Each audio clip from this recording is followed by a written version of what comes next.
시청자 여러분 안녕하십니까? 마켓나우 일부의 김호수. 고은별입니다. 자, 오늘 우리 시장은 우리의 반도체 관련된 종목과 업종의 체력을 확인하는 날이 될 것 같습니다. 자, 월요일에 급락한 이후에 우리 시장이 이틀 연속으로 반등을 해줬습니다. 여기에다가 어제는 삼성전자의 HBM3 엔비디아 퀄테스트 통과 이야기가 나오면서 반도체 관련 종목들이 전반적으로 하방을 지지해주는 그런 좋은 모습을 보여줬죠. 자, 그런데 간밤에 뉴욕 증시에서는 엔비디아의 주가도 좋지가 않았고 전반적으로 이 반도체 관련된 종목들이 급락했습니다. 이러면서 필라델피아 반도체 지수가 3% 넘게 하락세를 나타냈죠. 자, 과연 이걸 따라서 우리 시장의 반도체도 함께 내려갈지 아니면 우리 반도체의 체력을 좀 확인하면서 시장을 굳건하게 버티게 해줄지가 중요한 또 기로에 놓인 상황입니다. 네, 그렇습니다. 공포감은 다소 진정되는 분위기긴 합니다만 불확실성은 여전한 시장 분위기가 이어지고 있습니다. 지금 주식에 다양한 경험들이 있는데요. 워렌 버핏처럼 부자가 되길 바라지만 버핏처럼 투자하진 않는다라는 또 네. 말이 떠오르긴 하는데요. 최근에 워렌 버핏이 현금 보유 비중을 확대하고 있다는 소식을 많이 접하셨을 겁니다.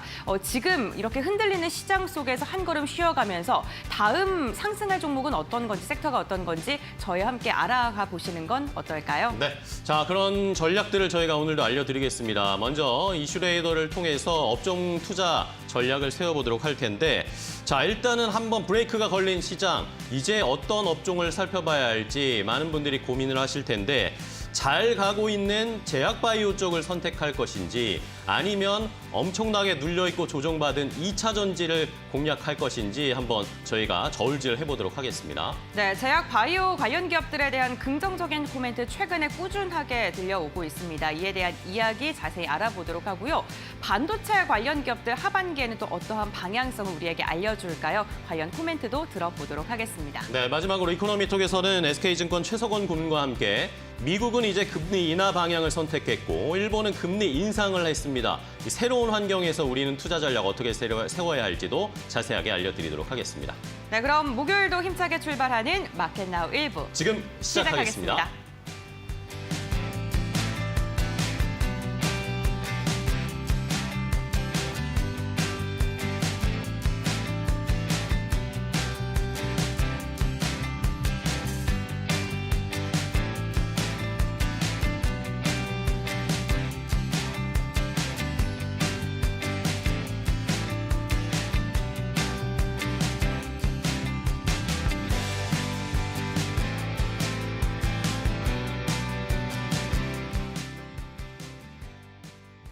마켓나우 1부 글로벌 포커스로 문을 열어보겠습니다. 우리가 잠든 사이 글로벌 시장에서는 어떠한 이슈가 있었고 우리 시장엔 어떤 영향을 미칠까요?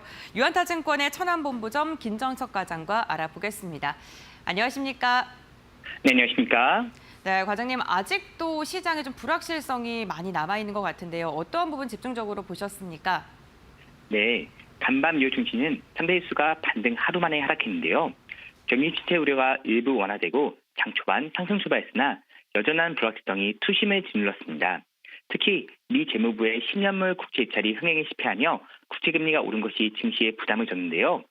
시장 심리가 워낙 위축돼 있고 불확실성 역시 커 작은 악재에도 변동성 장세가 이어질 것으로 보입니다.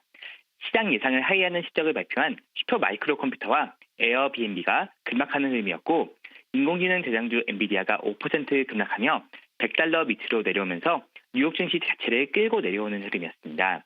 한편 엔케리 트레이드 청산 이슈를 불러오며 최근 페닉셀의 한 축을 담당했던 일본중앙은행이 금융시장의 불안정성으로 금리 인상을 자제할 수 있다는 입장을 발표했는데요.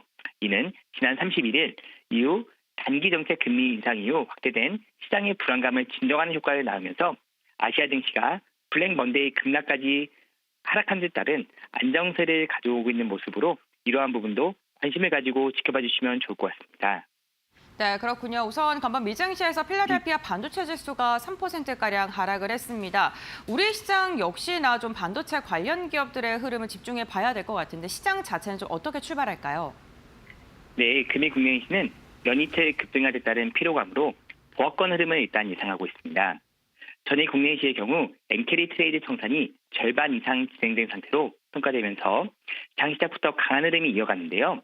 삼성바이오로직스, 셀트리온 등을 중심으로 의약품 업종이 강세를 주도하며 장 초반 흐름이 좋지 못했던 반도체 섹터까지 반등을 좀 해주는 모습이었습니다. 하지만 기대치 이하의 실적을 발표한 아모레퍼시픽과 LNF 등이 급락하면서 일부 종목에서는 급한 반등에 따른 불안감이 노출되기도 했는데요. 하지만 여전히 외국인 투자자들의 국내 시장 이탈이 심상치 않은 상황입니다. 지난 5일 편익장에서 1조 5천억을 넘게 팔아치운 데다가 지수 반등에도 불구하고 연일 매도세를 이어가고 있습니다. 외인의 우선순위가 해외로 옮겨가며 미국과 일본 시장으로 자금을 쏠리면서 국내 시장에서 물량을 뺄 수밖에 없는 상황이기 때문에 주력 반도체 종목들이 현재는 좀 좋지 못한 상황인데요. 하지만 여전히 경기 불확실성이 증시 변동성을 높이는 상황이 당분간 지속될 것으로 보입니다. 증시 역시도 최근 흐름처럼 급등락하는 양상을 띌 가능성이 높은데요. 시장 대응적인 관점에서 리스크 관리를 통한 저점 대응 전략이 오늘장 포트폴리오 운영하시는데 도움이 될 것으로 예상하고 있습니다. 네, 알겠습니다. 과장님. 오늘 말씀 여기까지 듣겠습니다. 고맙습니다. 네, 감사합니다. 네, 최근에 지속적으로 저점을 확인하고 리스크 관리가 필요하다라는 코멘트를 달아주시고 계십니다. 외국인의 자금 이탈이 지금 지속되고 있는 상황에도 국내 증시 체력이 많이 약화된 모습인데요. 이러한 부분 좀 참고하시면서 시장 대응을 해보셔야 될 것 같습니다. 지금까지 글로벌 포커스였습니다.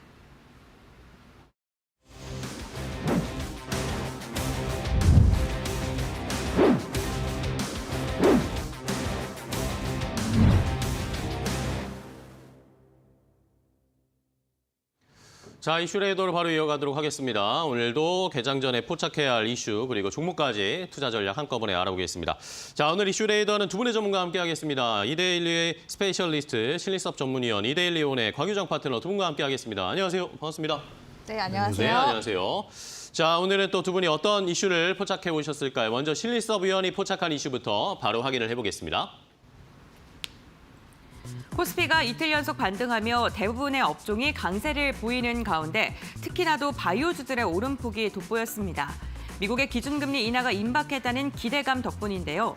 제약 바이오주들은 신약 개발 기대감이 기업 가치의 대부분을 차지하고 있어서 금리에 민감하게 반응할 수밖에 없습니다. 또한 셀트리온이 창사 이래 처음으로 분기 매출 8천억 원을 돌파하면서 삼성 바이오로직스에 이어서 호실적을 발표했습니다. 제약 바이오 관련 기업들 최근에 긍정적인 소식 잇따라 나오고 있는데요. 앞으로의 방향성 지금부터 알아보겠습니다.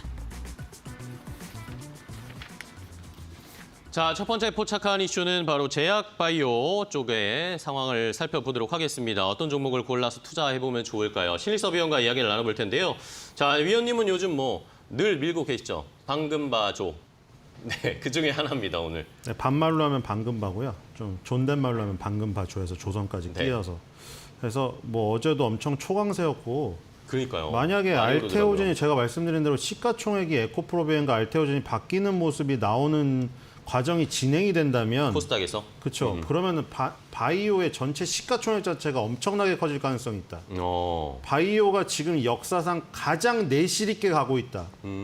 그렇죠. 이렇게 내실 있게 가고 있었던 적이 없습니다. 그렇죠. 그전에는 그동안 아무것도 네. 없이 기대감만으로. 정말 실체도 없이 그냥 거짓말로 법적인 부분까지 다 어기면서까지 감수하면서까지 임원진들의 어떤 계좌에 꽂히는 그런 부분, 뒷돈 같은 느낌으로 그렇게 작용이 되었거든요. 뒷돈을 챙겨주는 수단으로 거의 전락을 했었어요. 그렇죠.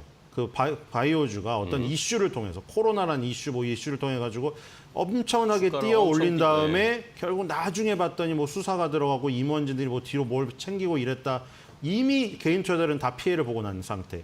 재무제표는 전부 시뻘게 썼고. 그거를 메꾸기 위해서 제가 말씀드린 대로 장례식 장업을 하지 않나, 꽃 배달업을 하지 않나, 그걸로 메꿔야 되니까요. 네.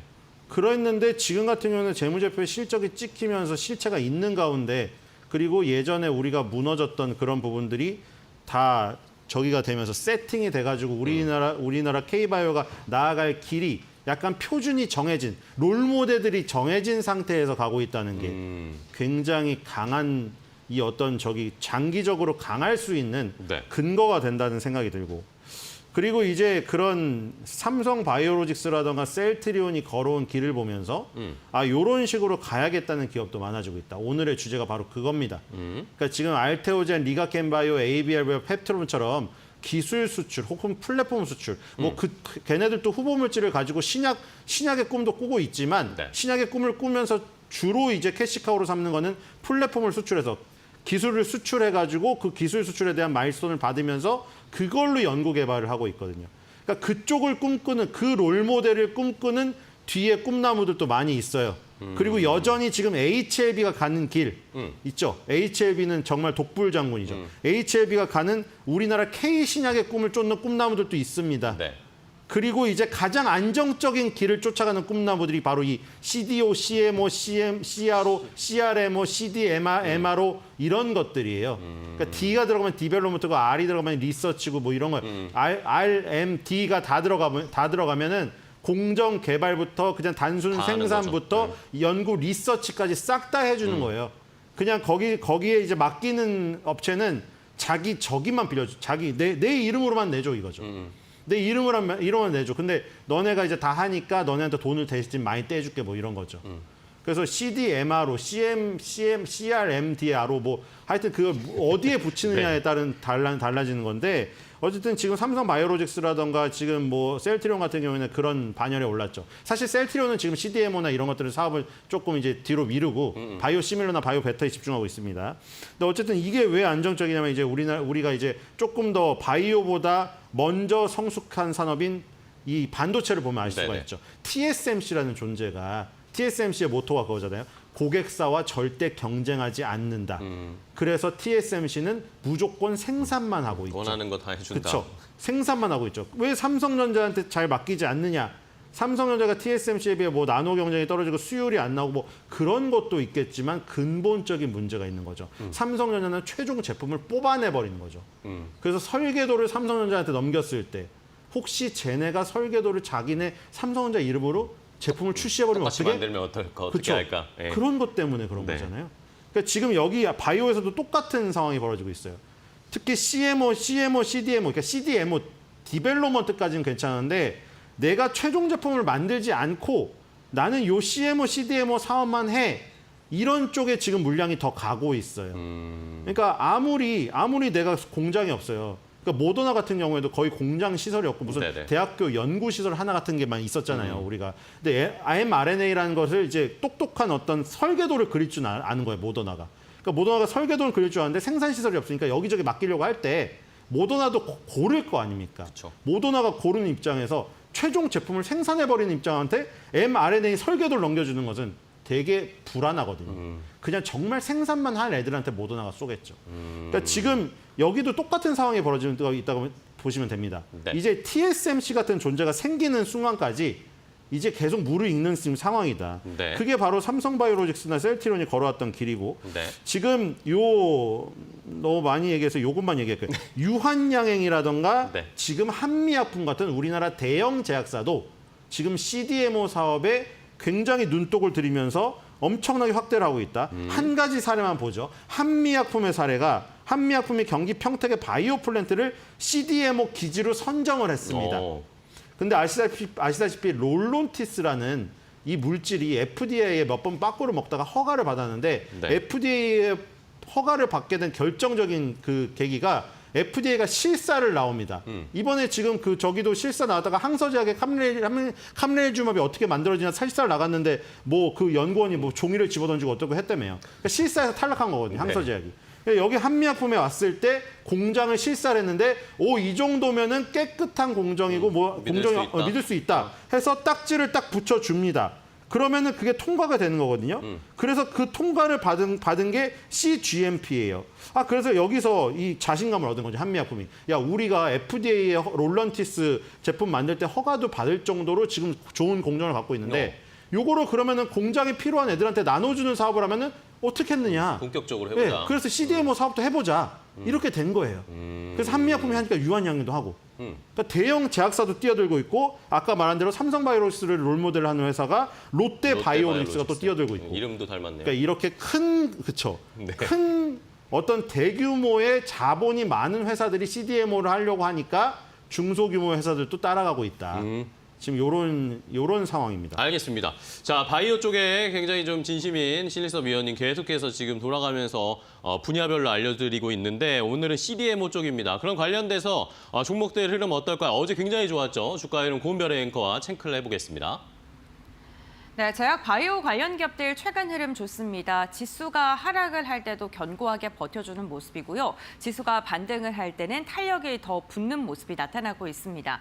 대표적으로 어제 셀트리온 같은 경우에는 무려 8% 이상 상승하면서 19만 7천 원 선까지 올라오는 데 성공을 했습니다. 2분기 실적이 좋았습니다. 매출액이 8천억 원을 넘어서면서 분기 사상 최대 매출을 달성하는 데 성공했는데요.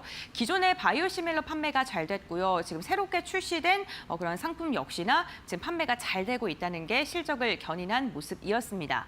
삼성 바이오로직스 많은 분들께서 주목하고 계실 것 같습니다. 과연 다시금 황제주의 영광을 되찾을 수 있을지 이 부분을 주목하고 계실 것 같은데 어제도 상승을 했습니다. 지금 96만 원 선까지 올라와 있는 모습이 확인되고 있습니다.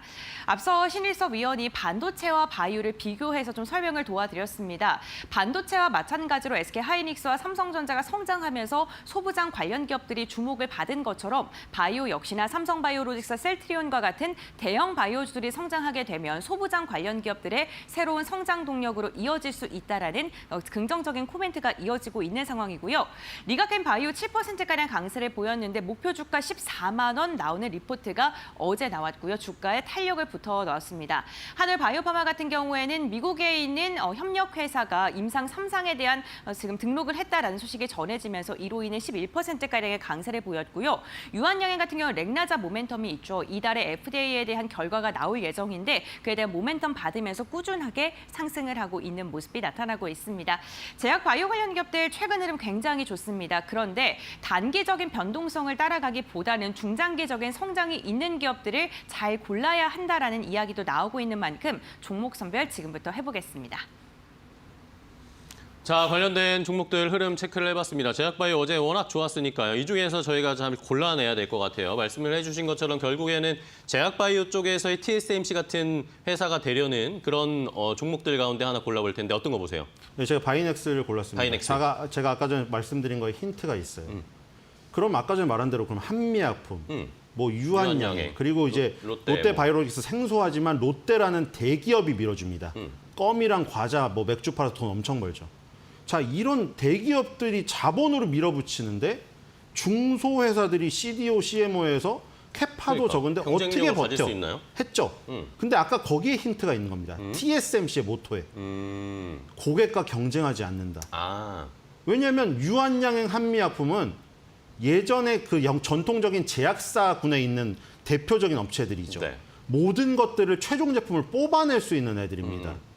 그러니까 유한양행 한미약품이 아무리 큰 캐파와 좋은 시설을 자랑한다고 하더라도 물론 그게 유인이 되겠죠. 근데 쟤네한테 넘겼을 때 예를 들어서 화이자 모더나가 mRNA 후속으로 또 새로운 뭐 항암제에 대한 걸 뭘 새로운 걸 쟤네한테 설계도를 말계도를 반도체까지 이해하기 쉬우니까 설계도를 넘겼을 때 그럼 유한양행 한미약품이 뭐 그럴 일이 없다고는 하지만 그럴 일이 일어납니다. 그러니까 뭐 기술 사기꾼이 이런 것들이 일어나죠. 그거를 뽑아내가지고 유한양 한미약품 걸로 출시해놓고 이거 원래 우리가 준비하던 약품이다. 이래버리면 어떡하냐 이거죠. 그러니까 중소회사들에게 기회가 여기가 있는 겁니다. 자, 우리는 최종 제품을 만들지 않습니다. 우리는 유일하게 CMO, CDMO 사업만 이것만 합니다. 생산시설만 드릴 테니 오셔서 마음껏 만드세요. 이렇게 하면은 그 길이 있다는 것이죠. 바이넥스가 지금 하려고 하는 거는 바이넥스는 원래 항체의약품 중심의 CDMO 사업을 하고 있었는데 네. 최근에 CGT CDMO로 확장할 움직임이 보이고 있습니다. 뭐냐면 CGT가 유전자 세포 치료제예요. 자, 간단히 말해서 저 아직도 기억하고 있는 이름이 있는데요. 차은찬 어린이입니다. 차은찬 누구죠? 어린이가 누구냐면은 네. 그 코로나 때 이제 노바티스의 킴리아가 나왔어요. 노바티스의 킴리아가 원샷 원킬이라고 한 번 맞으면 백혈병이 완치되는 약이 나왔습니다. 그 당시에 12세, 12세 물론 노바티스가 이 로비 자금을 엄청나게 써요. 그래서 마케팅을 그렇게 크게 해서 그럴 수도 있는데 네. 기적의 항암제라고 떴습니다. 그래서 차은찬 어린이 어머니께서 이 지금 마지막 희망을 걸었던 것이죠. 근데 그 킴리아가 세포 치료제 일종입니다.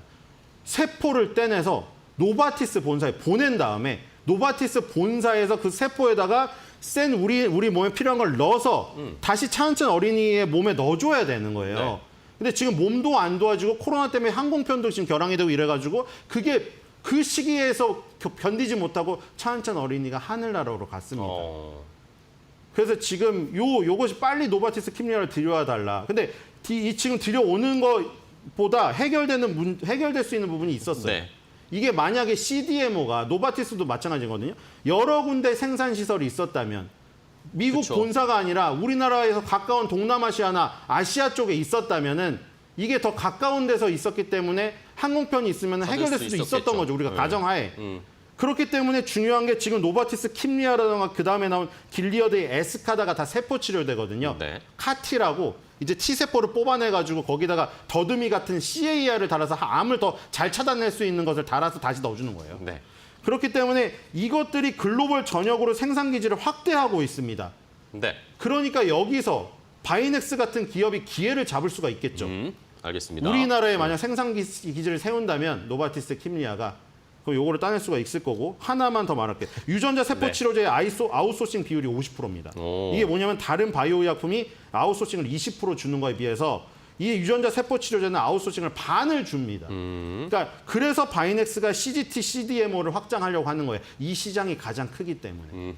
그래서 지금 알겠습니다. 바이넥스가 하려고 하는 부분은 충분히 확률이 경쟁력이 높은 싸움이다. 이렇게 보시면 될 것 알겠습니다. 같습니다. 자, CDMO 오로지 생산만 해주는 중소업체에 기회가 있다. 그런 취지에서 바이넥스를 주셨고요. 자, 그러면 CDMO 쪽에 강유정 파트너님은 어떤 종목 보실 거예요? 네, 저는 역시 삼성바이오로직스 대장을 말씀을 보시는군요. 드리고 싶고요. 네. 삼성바이오로직스랑 셀트리온은 제가 틈틈이 이슈레이더 시간에 계속해서 좀 가지고 와서 네, 알려주셨어요. 리뷰를 좀 드리고 있는데 또 최근에 거의 한 주가가 100만 원대 바라보고 있기 때문에 중간 점검차 종목을 또 한번 리뷰 100만 원 갈수 도와드리기 있을까요? 위해서 가져왔습니다. 지금 외국인 매수세 같은 경우에는 7월 거의 말부터 지금까지 계속해서 순매수가 들어와주고 있고요. 네. 시장이 지금 흔들릴 때 한 4, 5거래일 정도 조정을 줬음에도 불구하고 회복 탄력성 자체가 지금 좀 굉장히 크게 거래량이 들어와주고 있는 상황이기 때문에 조만간 이제 100만 원대 곧 바라보지 않을까라고 보고 있습니다. 일단 매출 실적도 굉장히 지금 좋게 나와주고 있는데요. 올 상반기만 지금 현재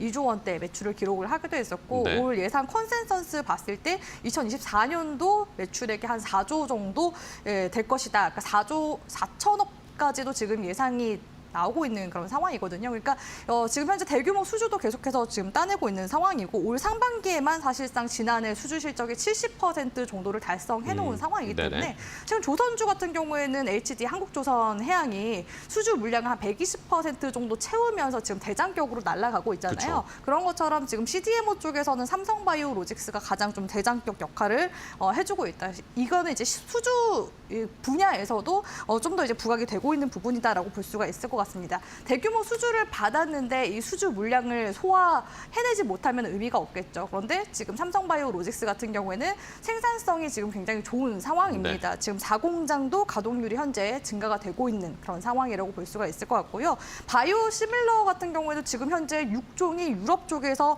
매출이 지금 잘 나오고 있는데 해외 협업사 기준으로 이제 실적을 한번 보니까 네. 약 1조 정도 매출을 올렸다고 하더라고요. 물론 이제 삼성바이오로직스에 반영이 되기에는 그 회사 간 계약에 따라서 일정 비율로 정산한 몫을 이제 수익으로 가져가기 때문에 사실상 이번에 삼성바이오 에피스 쪽에서 가져간 이제 매출액 같은 경우에는 한 8천억대 정도 된다고 이제 보시면 될 것 같고요.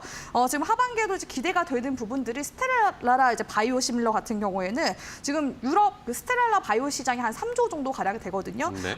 이제 매출이 하반기 매출 증대가 기대가 되는 부분이고 아일리아 바이오시밀러 같은 경우에도 지금 허가 절차가 진행 중이기 때문에 추가적인 파이프라인에 대한 매출 증대까지도 기대를 해볼 수 있는 상황이라고 볼 수가 있습니다. 네. 그리고 이제 국내 기업으로는 최근에 PSCI를 가입을 하게 됐는데요. 이 PSCI가 지금 SK 바이오팜 하나만 지금 가입이 되어 있는 상황인데 삼성바이오로직스가 여기 가입했습니다. 비영리 기관이긴 한데 그럼에도 불구하고 대형 고객사들 입장에서는 CDMO 기업들의 이런 이제 PSCI 가입 여부를 지표로 삼고 있거든요. 그렇기 때문에 이렇게 이제 가입한 거에 대해서는 글로벌 제약사들과 추가 이런 계약에 대한 부분들을 고려한 한 거라고 이제 볼 수가 있을 것 네. 같고요. 최근에 CDMO 시장에서 미국의 지금 CDMO 순위가 삼성바이오로직스가 한 4위 정도 됩니다. 근데 중국의 우시바이오로직스가 미국의 제재로 이제 생물보안법으로 인해서 만약에 32년도부터 거래가 되지 않고 제재를 받게 되면은 역시 삼성바이오로직스가 순위권 위로 더 올라갈 가능성이 높고요. 최근에는 2위 기업인 캐털란트 같은 경우에는 노보홀딩스에 인수가 됐는데 지금 노보노디스크 같은 경우는 비만약을 만들고 있잖아요. 그러니까 이 CDMO 생산 시설에서 거의 비만약만 만든다라고 봤을 때 순위는 거의 이제 2위까지 치고 올라갈 가능성이 굉장히 높기 때문에 삼성바이오로직스 현 시점에서 100만 원 돌파까지도 지켜볼 만한 시점이라고 보고 있습니다. 알겠습니다. 삼성바이오로직스 어느새 96만 원대까지 올라왔습니다. 그런데 아까 뭐 신 의원님이 말씀해 주신 바이넥스도 역시 삼성바이오로직스든 바이넥스든 월요일에 큰 조정받고 나서 금세 추세 다시 회복을 한 모습이에요. 여전히 강하다라는 걸 확인할 수 있는 상황이니까 오늘 시장에서도 CDMO 쪽에 관련된 종목 더 자세하게 한번 체크를 해보도록 하겠습니다. 첫 번째 이슈 봤고요. 두 번째 이슈, 이번엔 강유정 파트너가 포착한 이슈 어떤 내용일지 바로 공개하겠습니다. 벤츠에 이어 기아 전기차 차량에서 화재가 발생하면서 2차 전지 관련 기업들의 투자 심리가 악화되고 있습니다. 증권가에서는 전방 산업인 전기차의 캐즘과 광물 가격 하락세가 장기화하고 있어 2차 전지주가 단기 반등을 넘어서기는 힘들 것으로 보고 있는데요. 2차 전지 기업들은 이를 극복하기 위해 ESS로 시선을 집중하고 있습니다. 기업들의 앞으로 어떻게 진행될까요? 지금부터 알아보시죠.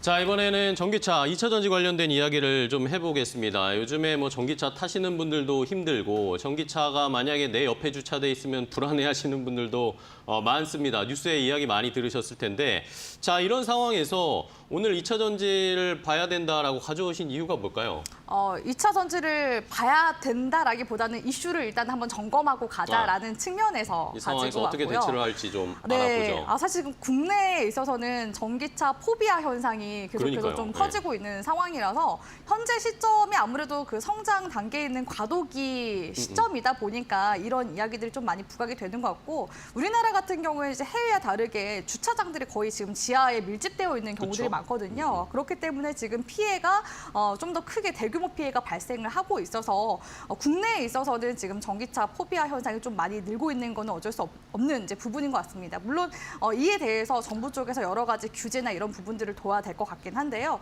최근에 이제 발생한 화재 사건들을 보니까 배터리 셀 자체에 자체적인 결함이 있거나 이 자체적인 결함 자체도 처음부터 애초에 불량품일 가능성이 있고 내지는 후발적으로 배터리가 보통 이제 차량 하단에 부착이 되다 보니까 가속 방지턱을 넘거나 했을 때 손상이 갈 가능성이 높거든요. 그렇기 때문에 후발적으로 배터리상의 결함이 생겼을 가능성이 있다. 그리고 또 이제 기아차 같은 경우에도 지금 전기차 화재 났었는데 거기에 또 들어간 배터리가 우리나라 국내 배터리더라고요. SK온 쪽에서 만든 배터리인데 이 부분은 또 충전이 이제 과부하돼서 과충전에 대한 부분으로 인해서 화재가 발생했다. 이런 이야기들이 나와주고 있어서 현재까지는 이제 원인을 정확히 이제 규정하는 데 있어서도 일단은 좀 봐야 될 것 같지만 일단 벤츠 쪽에서 지금 들어가 있는 모델 자체는 중국산 지금 배터리셀에 들어가 있거든요.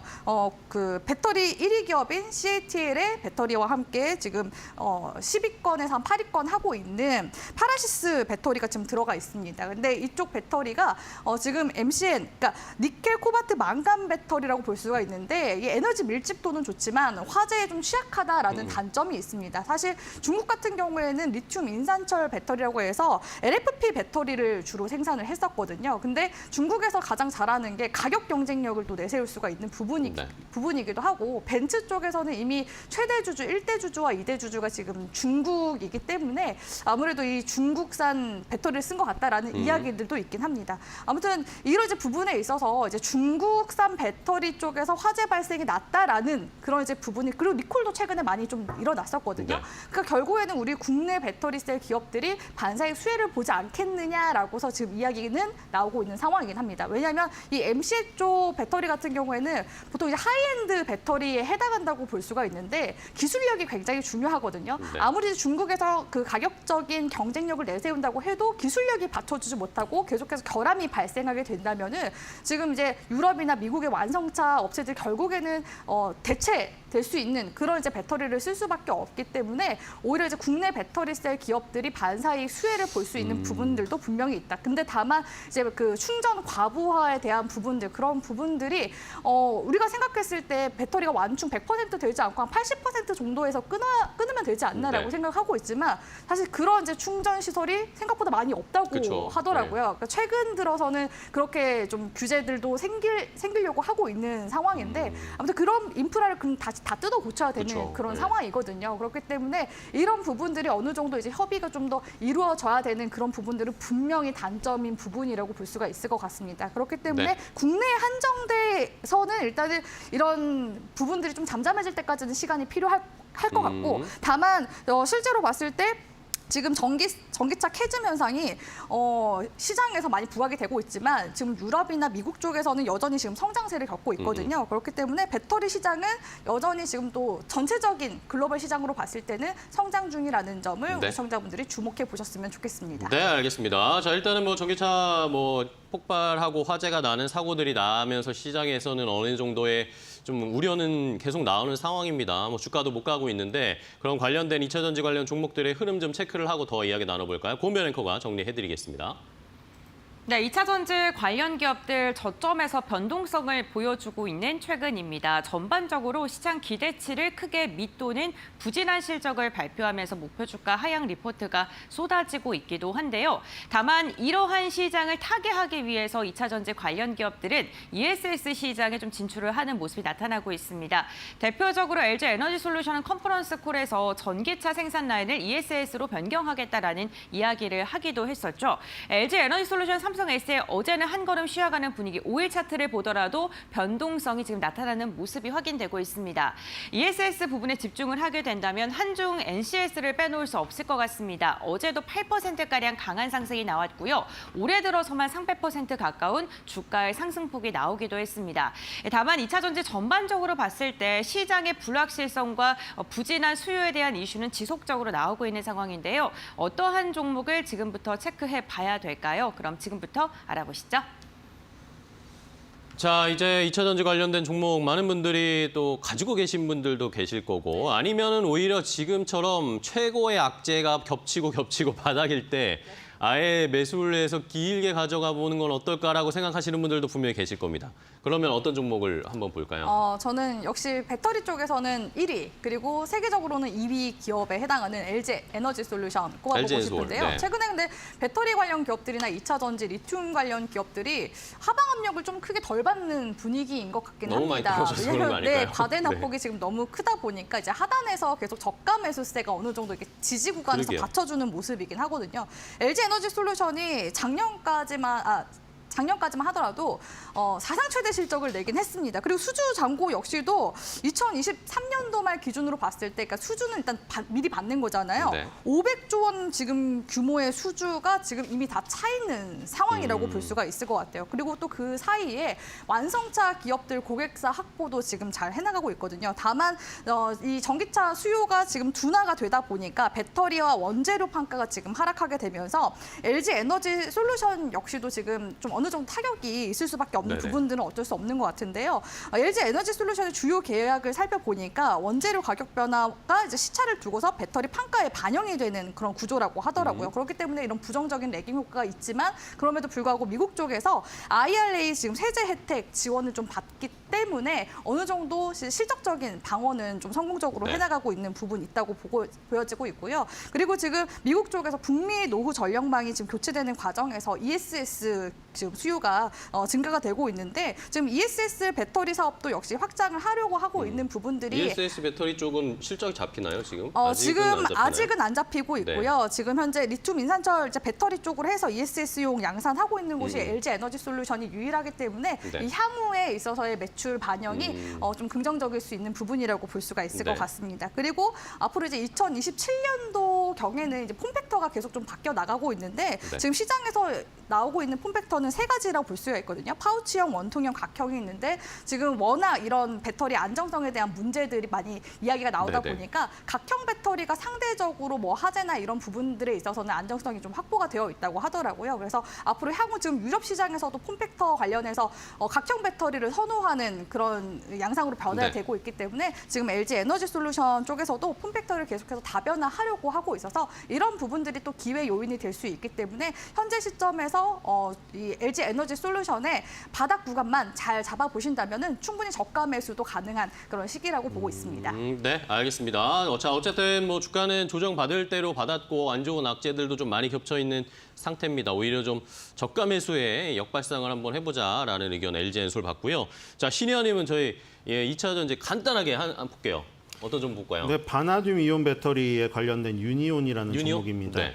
지금 아까 전에 뭐 각형으로 바꾼다는 얘기가 있는데 그래서 지금 NCM 811을 쓴 지금 저기 CATL의 각형이라는 얘기가 처음에 있다가 네. 알고 보니까 파리시스의 파우치형이라는 파우치형이요? 얘기가 또 나오고 있고 그것도 벤치에서 유럽이냐 아시아냐 다 틀리고 트림마다 틀려서 알려줄 수 없답니다. 지금 네. 정확히 알 수가 없어요. 근데 거기서 알 수 있는 건 그거죠. 파우치형이나 원형에 비해서 지금 각형으로 가는 추세라는 거.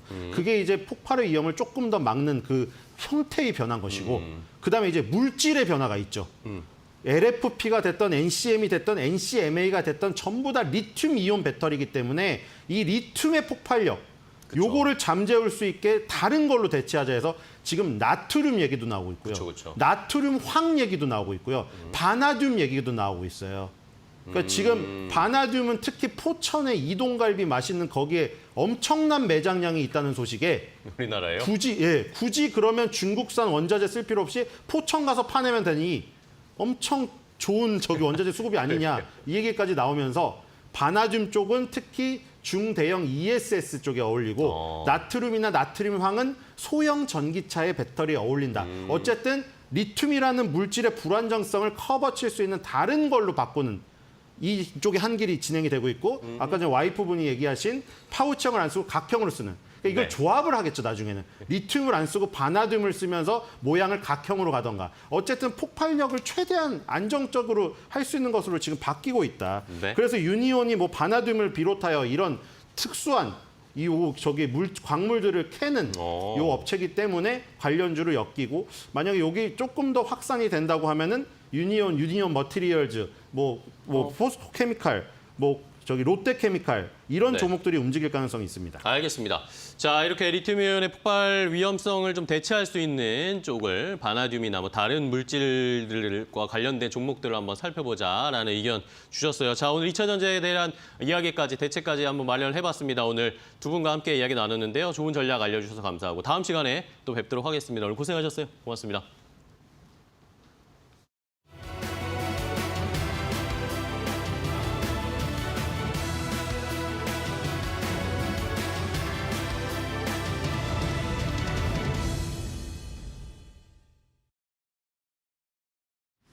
네, 오늘의 마켓 리포트입니다. 오늘은 목표 주가 상향이 나온 종목 두 가지를 살펴볼 거고요. 가장 먼저 게임주인 웹젠에 대해서 상상인 증권이 리포트를 내놨는데 리레이팅 시점이 점점 다가오고 있다라고 제목을 달았습니다. 웹젠 지난 2분기에는 시장 눈높이에 걸맞은 실적을 내놨는데요. 매출액이 479억 원, 영업이익이 117억 원을 기록했습니다. 현재 현저한 저평가 상황이라면서 매수 매력이 풍부하다라고 적었습니다. 상상인 증권에서는 일단 내년에 나올 자체 제작 신작이 최소 3종 이상이라고 이야기를 했고요.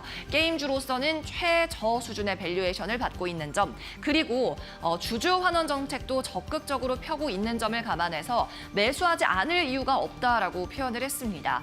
웹젠 같은 경우에는 목표 주가 기존 24,000원에서 26,000원으로 소폭 상향 조정이 나왔고요. 출시 예정 게임 내년에 최소 3종이라고 말씀을 드렸는데 조금 더 가까운 미래 시계열로 봤을 때 두 가지의 커다란 IP가 있습니다. 3분기 예정된 뮤 모나크 2가 첫 번째고요. 두 번째는 4분기나 1분기에 나올 테레비스가 되겠는데요. 더 자세한 내용을 다음 장에서 살펴보도록 하겠습니다. 먼저 뮤 같은 경우에는 웹젠의 대표 IP라고 할 수 있습니다. 최근에 뮤 IP의 매출은 서서히 하향 안정화되고 있는 추세입니다. 남색의 막대 그래프를 보시면 되는데요. 이것은 자연스러운 현상입니다. 게임이 출시가 되고 나서 시간이 흐를수록 매출이 자연스레 줄어드는 건데 여기에서 3분기 시점에 뮤 모나크 2가 등장할 계획입니다. 중국의 킹넷에서 자체 개발하고 출시한 게임을 역수입하는 기대 신작인데요. 뮤 모나크2는 원보다 훨씬 더 중국에서 유저들의 평점이 좋았습니다. 유저 평점 7.7을 기록하면서 원의 2배 수준에 달했고요. 실제 게임이 출시된 이후에도 실적이 원보다 훨씬 좋았습니다. 뮤 모나크2는 출시되고 나서 첫 분기에 매일 평균 매출 5억 원가량을 일으킬 수 있을 것으로 예상이 되고요. 뮤 모나크 1가도 카니발 우려가 적다고 봤습니다. 카니발라이제이션, 즉 한 기업에서 신제품을 출시했을 때 기존 제품의 점유율을 뺏어오거나 매출을 뺏어오는 잠식 현상을 말합니다. 하지만 앞서 말씀드렸던 것처럼 뮤 모나크 1 같은 경우에는 이미 자연스럽게 하향 안정화 추세에 접어들었기 때문에 이 같은 카니발 우려도 적다고 본 거죠. 또 4분기나 내년 1분기에 출시될 테르비스는 더 큰 IP입니다. 자체 제작한 게임이고요. 출시가 가까워질수록 웹젠의 주가 상승 여력이 커질 것이라고 봤습니다. 테르비스 같은 경우에는 마케팅도 강화하고 있는데요. 일본의 최대 서브컬처 행사인 코미케에 공식적으로 참가를 확정하는 등 광고 효과도 보고 있습니다. 또 일본에서 출시될 뿐 아니라 일본을 포함해 아시아에서 동시 출시되기 때문에 생각보다 파급력이 높을 걸로 봤는데요. 웹젠에 대해서 이제는 리레이팅이 필요한 시점이라고 적은 상상인 증권, 웹젠 같은 경우에는 주가도 한번 확인해 보겠습니다. 네, 지난 1년간의 주가 흐름인데요. 1년 동안 커다란 상승이나 하락은 없었습니다. 12,000원에서 18,000원 사이의 흐름을 보였고 전날 종가는 16,960원이었습니다. 웹젠에 대해서 상상인 증권은 26,000원까지 오를 수 있다고 봤는데요. PER 10배를 부여했습니다. 즉 게임주로서는 상상하지 못할 정도로 낮은 밸류를 줬음에도 불구하고 50% 이상의 상승 여력이 있다고 본 거죠. 네, 계속해서 다음 리포트도 체크해 보겠습니다. 네, 이번에는 유안타증권의 셀트리온이고요. 분기 최대 매출을 기록했다고 적었습니다. 2분기 매출액이 8,747억 원, 영업이익이 725억 원으로 영업이익은 컨센서스에 부합하는 정도였지만 매출액이 컨센서스 대비해서 깜짝 실적에 가까운 좋은 실적을 냈는데요. 바이오시밀러 매출이 고성장하고 있고 관련 제품군도 확대하고 있기 때문에 시장 점유율을 확대할 수 있다고 봤습니다. 이익 전망치가 상향 조정되면서 목표 주가도 25만 원으로 올렸습니다. 계속해서 다음 장 보시죠. 셀트리온의 파이프라인 램시마가 있죠. 램시마 SC가 있고요. IV가 있습니다. SC 같은 경우에는 출시 이후로 점유율이 지속적으로 증가하고 있습니다. 유럽의 5개 국가에서 지난 1분기 기준 22%의 점유를 하고 있는 상황이고요. IV와 SC를 합친 점유율도 유럽 내에서 75%에 달합니다. 특히 영국에서는 88% 가까운 점유율을 보이고 있죠. IV 같은 경우에는 공급 문제가 해소되면 매출도 증가 추세에 있는 상황이고요. 미국의 짐펜트라도 출격 준비를 마쳤습니다. 3분기 말부터 환급이 시작되는데요. 현재 보험시장 커버리지를 75% 확보한 상황이고요. 미국의 PBM 3곳과 이미 등재 계약을 체결했습니다. PBM 등재 목록에 오른다는 것은 이 해당 약품, 약제가 보험 환급을 보장받을 수 있다는 겁니다. 이렇게 유럽을 점유한 데 이어서 미국에서도 출시를 앞두고 있는 젠펜트라까지 셀트리온의 목표 주가는 상향 조정됐습니다. 네, 지금까지 마켓 리포트에서 전해드렸습니다.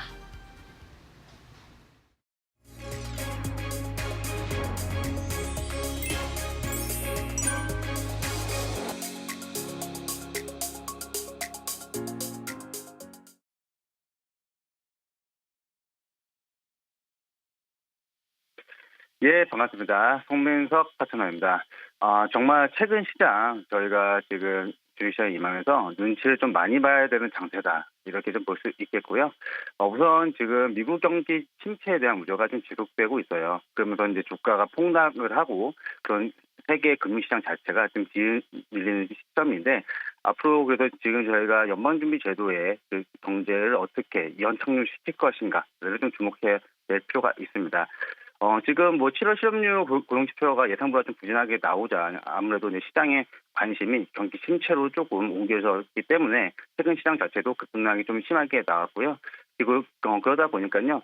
아직 뭐 경기 침체는 아니라는 말도 있습니다. 근데 하지만 저희가 이렇게 시장을 바라볼 때 지금이다. 지금 경기 침체 걱정된다 할 때는 이미 늦은 상태이기 때문에 지금부터 앞으로도 더욱더 조금 눈치를 좀 보면서 지금 시장을 잘 대응해야겠다. 이렇게 좀 안내해 드리겠습니다. 그렇게 보시게 되면요. 지금 이제 경기 침체의 우려가 이제 지속되고 있는 반면에서는 이제 앞으로 이제 근거적인 면을 좀 봐야 될 것 같아요. 지금 이제 실업 고용지표 지금까지 나온 경기 침체에 대한 경고와 신호라고 좀 명확하게 좀 나와는 있고요. 그리고 이제 3회 법칙이라고 이제 많이 들어볼 수도 있고 한데요. 또 지난 4개월 동안 이제 세 차례 그 실업률 상승이 경기 침체가 이미 시작됐다고 시사하기에는 충분하고요. 상해 법칙에 대해서 간단히 설명해 드리면 그 이제 경기 침체 위험 지표라고 생각하시면 됩니다. 즉 이제 0.5포인트가 위에 있으면은 그 위험하다고 생각하시면 되는데 이제 최근에는 이제 0.5포인트 넘지는 않았어요. 그렇기 때문에 아직 경기 침체는 아니지만 그래도 위험성은 커지고 있다. 이렇게 조금 인지하시면 되겠습니다. 그리고 이제 지금 최근 시장에서 이제 미국 변동성이 좀 높아진 가운데서 지금 이제 예정 적자나 이런 아직 11월 다가온 대선 등에 대한 불확실성이 점점 커지고 있어요. 아무래도 이제 해리스 대통령과 지금 전 트럼프 대통령의 지지율 싸움에서 국내 증시 또한 관련주들이 좀 반응을 보이고 있습니다. 뭐 마리아나나 그런 관련주들이 상승을 하고 또 하락도 하고 이러한 부분들은 계속 여러분들이 관심 있게 보셔야 되겠고요. 그리고 이제 아무래도 8월 말까지 좀 연준 이벤트와 또 엔비디아 실적 발표가 8월 28일에 있습니다. 물론 아직 기간적으로는 많이 남아있지만 항상 저희가 미리미리 준비하는 그런 체크해야 되고요. 그래서 이번에 연준에서 이제 아무래도 통상적으로 이제 0.25포인트를 좀 내릴 것이냐 그 전망과 아니면은 큰 폭으로 내릴 것이냐에 대해서 좀 관심 있게 보셔야 될 것 같습니다. 그리고 지금 변동성 정세가 좀 지속되고 있고요. 금융 같은 시장에서 만약에 지수가 하락을 한다면 반대적으로 움직이는 해지 관련주라고 하죠. 뭐 방산이나 에너지 이런 관련주를 좀 관심 있게 보시면 될 것 같고요. 또 반대적으로 이제 상승을 한다면은 이런 시점에서는 사실 뭐 과도하게 지금 적극 투자를 한다기보다는요. 그 현금이죠. 즉 현금 또한 매우 중요한 종목이라고 생각하시고 당분간 리스크 관리, 즉 현금화를 좀 잘 하셨으면 좋겠습니다. 그리고 오늘의 공략주는요, 현대바이오랜드고요, 현대백화점 그룹의 그 종합 헬스케어 기업입니다. 그리고 또한 지금 최근 이제 화장품 연료 매출들이 좀 반등을 하면서 2분기 역대 최대 실적을 달성했고 차트상으로도 최근 바닥권을 탈피하는 거래량을 동반해서 올라왔기 때문에 관심 있게 보시면 될 것 같고 또 중요한 가격 전략은 매수가 시가부터 목표가 6,300원, 손절가 4,900원 이렇게 안내해 드리겠습니다. 지금까지 송민석 파트너였습니다.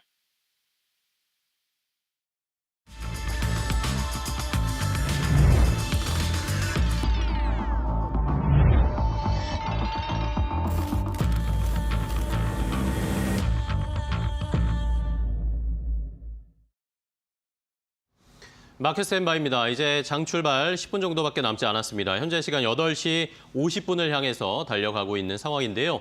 자, 월요일에 급락 이후에 우리 시장은 어제 그제 이틀 연속으로 상승 탄력을 보여줬습니다. 만회하려는 노력이 시장에 보였는데 간밤에 뉴욕 증시는 다시 하락으로 마감을 해버렸습니다. 장 초반에는 상승 출발하면서 상승세 이어가는가 싶었는데 미국에서 이 불안감 여전히 이 미국 시장 그리고 경기 침체에 대한 불안감이 상존하고 있는 상황이었고 미국의 신년물 국채 입찰이 부진했던 점도 뉴욕 시장의 주가를 끌어내리는데 또 한 몫을 하는 모습이었습니다. 자, 이러면서 엔비디아나 그리고 반도체 칩 관련 종목들이 일제히 급락세가 나타났기 때문에 과연 우리 시장은 오늘 반도체 삼성전자, SK하이닉스를 비롯한 반도체 소부장 관련 종목들이 어떤 반응을 보일지 시장의 중요한 포인트가 될 것 같습니다. 자, 그럼 오늘 시장 어떻게 출발을 할지 마켓 스탠바이 두 분의 전문가와 함께 준비해 보도록 하겠습니다. GC인포의 박수범 대표 그리고 이데일리온 박정식 파트너 고은별 앵커와도 함께 하겠습니다. 안녕하세요. 반갑습니다. 안녕하세요. 네. 자, 오늘 시장 어떻게 출발할지 준비를 좀 해보겠습니다. 어떤 것들을 미리 살펴봐야 할지 개장 전 탑3 먼저 박수범 대표님의 3가지 이야기 들어볼까요? 네, 뭐 첫 번째로 이제 제약바이오를 좀 말씀을 좀 드리겠습니다. 뭐 제약바이오 같은 경우에는 지금 현재 지금 민주당이 되었던 공화당이 되었던 미국 대선 부분에 있어서도 뭐 둘 다 지금 현재 이제 뭐 긍정적으로 좀 바라보고 있고 생물보안법 같은 경우에도 이제 상의원을 이번 하반기에는 다 통과될 것으로 좀 기대하고 있기 때문에 뭐 그런 부분들에 있어서 이제 우리나라 기업들이 많은 좀 베네핏을 받을 수 있는 사항이다라고 말씀 좀 드리면서 뭐 관련 종목에 대해서는 뭐 귀가 따갑게 뭐 비슷한 얘기 많이 들으셨을 거예요.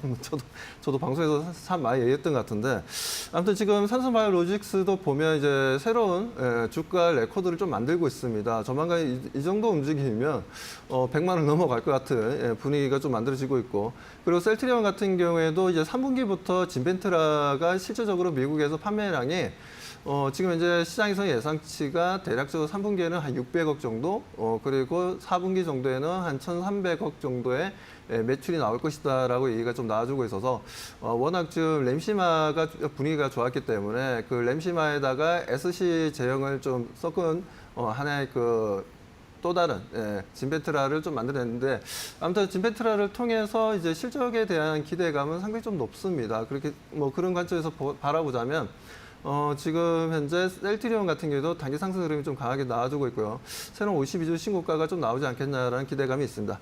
자, 아무튼 그렇게 해서 제약바이오 같은 경우에는 뭐 그렇게 해서 말씀드리고 또 두 번째로는 이제 반도체 쪽인데 반도체가 하반기도 과연 좋을까라는 부분들에 있어서 일단 최근에 보면 이제 오픈 AI도 마찬가지였고 뭐 엔트로픽도 마찬가지였고 분기당 조 단위의 우리나라 원화로 따졌을 때 조 단위의 손실을 지금 현재 보고 있는 상황입니다.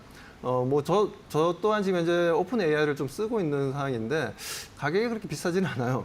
비싸진 않은데 그래서 뭐 가볍게 좀 쓰고는 있습니다만 아무튼 지금 현재 조 단위의 지금 전력을 워낙 많이 사용하다 보니까 아직까지는 지금 현재 그 부분에 대한 이제 최근 들어서 소위 얘기해서 이제 패닉셀 과연 AI를 통해서 실적이 나아질 수 있냐 이런 부분에 대한 의구심이 좀 많이 생기다 보니까 패닉셀이 만들어지는 부분들이었습니다. 하지만 또 파란티어 같은 경우에도 마찬가지고 루멘 테크놀로지라는 회사도 마찬가지고 실적이 엄청 잘 나오고 있어요. 주가도 지금 주가도 두 회사가 주가가 거의 지금 뭐 100% 넘게 이번 주에 엄청난 상승을 좀 보여주고 있다라는 겁니다. 뭐 그런 부분들로 봤을 때는 지금 현재 뭐 파란티어 같은 경우에도 지금 원래 군사용 AI 관련해서 지금 현재 미국 육군과 지금 현재 계약을 했는데 약 2억 달러 정도의 이제 계약을 했고 그리고 뭐 미국 같은 경우에는 이제 타이탄이라는 이제 프로젝트가 있습니다. 이 프로젝트에 들어간 AI 관련된 부분들도 상당히 좀 긍정적이다라고 좀 말씀을 좀 드리고 싶고요.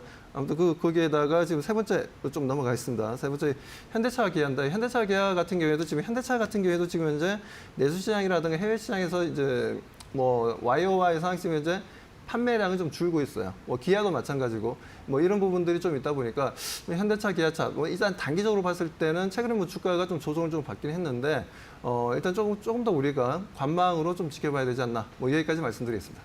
네, 알겠습니다. 박수범 대표는 바이오 그리고 반도체에 대해서는 긍정적인 코멘트를 달아주신 반면에 완성차에 대해서는 한 걸음 쉬어가는 이야기를 좀 해주셨는데요. 그렇다면 박정식 파트너는 어떠한 이슈 3가지를 들고 오셨을까요?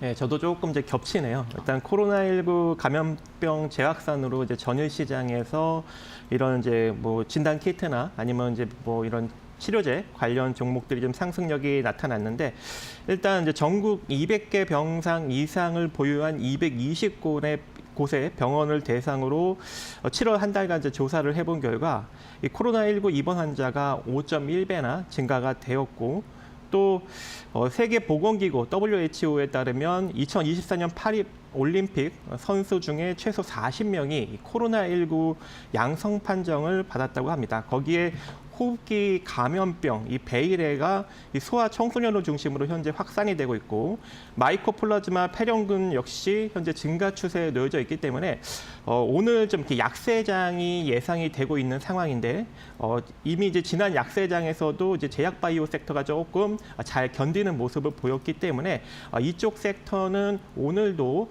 잘 좀 견뎌주는 그런 흐름이 좀 나타나지 않을까라고 생각을 하고 있고, 저 두 번째로는 이제 반도체입니다. 또 겹쳤는데요. 일단 세계 5대 반도체 기업이 이제 본격적으로 이제 미국에 투자를 이제 약속을 했다라는 이제 발표가 있었습니다. 첫 번째로는 이제 미국 산무부가 지난 5일 날 SK 하이닉스가 인디애나주 반도체 패키징 생산기지 투자와 관련해서 4억 5천만 달러, 약 6,200억 원의 보조금을 지급한다고 발표를 하였기 때문에 이 이슈로 인해서 이제 본격적으로 반도체 쪽의 섹터가 좀 부각을 받을 수 있는 여력이 있지 않을까 생각을 해봅니다. 미국 반도체 산업협회에서는 이러한 이제 새로운 투자가 2032년까지 미국 내 반도체 제조 능력을 3배 늘려서 미국 글로벌 칩 제조 비중을 14%까지 끌어올릴 것이다라는 이야기를 하고 있기 때문에 오늘 이제 반도체 쪽 섹터가 조금 약세를 보일 전망이지만 이번에 이 약세장이 어느 정도 마무리된다면 반도체 섹터는 다시금 강력한 상승력을 만들어낼 수 있는 여력이 있지 않을까 생각을 해봅니다. 자, 그리고 마지막으로는 엔데믹 이후 여행 항공업계가 이제 본격적으로 좀 호황기를 맞이하는 것으로 풀이가 됩니다. 그래서 다양한 이슈력이 현재 나오고 있는 상황인데요. 대한항공이 2분기 매출이 4조 237억 원으로 13.8% 증가해서 역대 최대 분기 실적을 달성했다고 합니다. 하지만 이제 영업이익은 4,134억 원으로 유류비, 인건비 등으로 인해서 11.7% 정도 감소가 되었는데 매출로 따지면 여행 사업과 화물 사업이 일단 10% 이상 증가가 되면서 좀 호황을 이끌고 있는 상황이기 때문에 이런 다양한 항공 쪽의 섹터 이슈를 조금 주목을 해보시는 것이 좋지 않을까 생각을 해봅니다. 네, 알겠습니다. 자, 두 분이 오늘 공통적으로 개장전 탑3의 반도체 이야기를 해주셨는데 간밤에 필라델피아 반도체 지수 포함 좋지 않은 상황이었습니다. 우리 시장도 이런 영향을 직접 받네요. 양 시장 모두 하락 출발 예상되는데 동시효과 상황 고은별 앵커 더 자세하게 확인해 보도록 하겠습니다. 네, 8월 8일 목요일장 우리 시장 예상 체결지수 함께 알아보도록 하겠습니다. 간밤 미증시가 불안감에 다시금 흔들렸던 만큼 오늘 국내 증시 역시나 하락으로 출발이 예상되고 있습니다. 유가증권 시장 1.3% 내리면서 출발될 것으로 보이고요. 코스닥 역시나 1.5%가량의 하락세가 예상되고 있습니다. 지금 BOJ의 금융정책결정회의 의사록 요약본이 지금 보도가 되고 있는 상황인데요. 중립금리 수준을 최소 1%까지 적시에 점진적으로 인상해야 한다라는 코멘트가 나온 것으로 확인이 되고 있습니다. 어쨌든 일주일 만에 지금 일본 은행의 입장이 좀 선회가 됐는데 이 의사록이 또 어떠한 영향을 미칠지도 함께 체크해 보셔야 될 것 같습니다. 시가총액 상위 종목들의 예상 체결가 함께 확인해 보시죠. 1위부터 5위권 오늘 분위기가 좋지는 않습니다. 삼성전자가 2%가량 하락 출발 예상되고요. SK하이닉스 역시나 4%에 가까운 낙폭을 그리면서 출발될 것으로 보입니다. 필라델피아 반도체 지수가 3% 급락하며 마감했죠. 영향을 미친 것으로 보입니다. 다음으로는 6위부터 10위권 보겠습니다. 6위부터 10위권을 보게 됐을 때 유일하게 셀트리온만 상승으로 출발 예정되고 있습니다. 강보합권 출발이 지금 잡히고 있는 상황이고요. 완성차 기업의 현대차와 기아 1% 이상의 하락으로 출발을 예고하고 있습니다. K금융 역시나 2%가량의 하락 출발, 8만 원대에서 출발이 예상되고 있습니다. 다음으로는 코스닥 시가총액 상위 종목들의 흐름도 함께 확인해 보시죠. 네, 코스닥 1위부터 5위권을 보게 됐을 때 지금 일제히 하락 출발 예상되고 있고요. 제약바이오 알테오젠이 2%, 삼천당제약도 2% 이상 빠지면서 출발될 것으로 보입니다. 이와 함께 에코프로 그룹주들 오늘도 쉬어갑니다. 엔캠 역시나 2% 이상 빠지면서 2차 전지 전반적으로 흐름 좋지 않고요. 10위권 내 모든 종목이 일제히 하락 출발 예상되고 있습니다. 휴젤 역시나 1%가량 하락 출발, 그리고 클래시스도 하락 출발 예상됩니다. 국내 증시 출발합니다.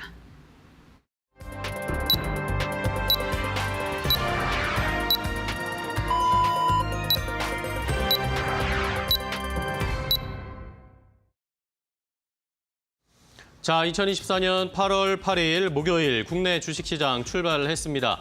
이번 주에 극심한 변동성을 보이고 월요일에 급락 이후에 이틀 연속 상승세를 보였는데 과연 오늘도 우리 시장은 상승 달력을 이어갈 수 있을까요? 하지만 시장은 녹록지가 않는 상황입니다. 간밤에 미국 증시가 결국에는 하락 마감하면서 거래를 마감했고 필라델피아 반도체 지수가 큰 폭의 하락, 엔비디아 포함한 대부분의 칩 관련 종목들이 하락세. 이 영향을 우리 시장도 그대로 이어봤습니다. 우리만의 반도체 체력은 여전히 좋지 않은 것으로 확인이 되고 있는데요.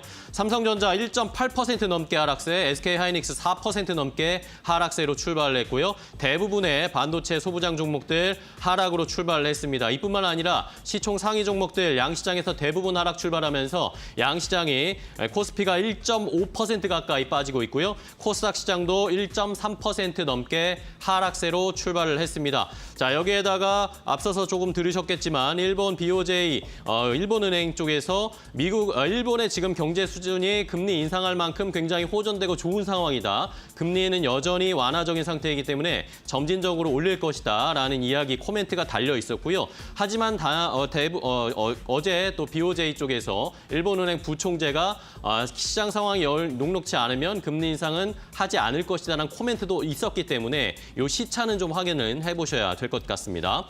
자, 그렇다면 시장 분위기 출발 어떻게 했는지 일단은 아직은 좋지는 않습니다. 더 자세한 출발 상황 고은별 앵커와 확인해 보도록 하겠습니다. 네, 목요일장 국내 증시 시작을 했습니다. 오늘장도 지금 시장 자체는 분위기가 좋지 않습니다.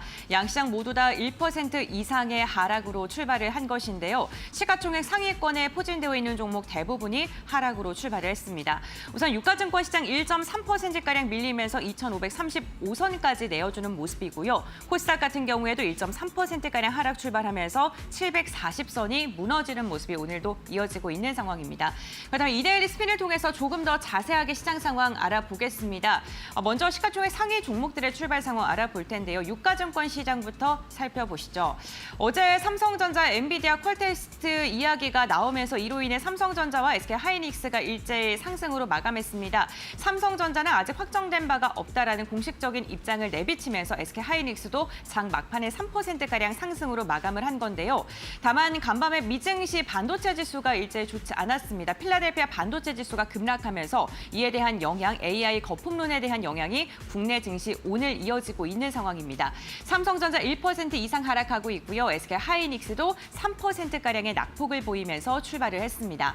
2차 전지 관련 기업들 오늘도 조정을 받습니다. LG 에너지솔루션 0.1%가량의 하락세가 나타나고 있고요. 삼성 SDI도 1% 이상, LG화학도 하락으로 출발을 한 상황입니다.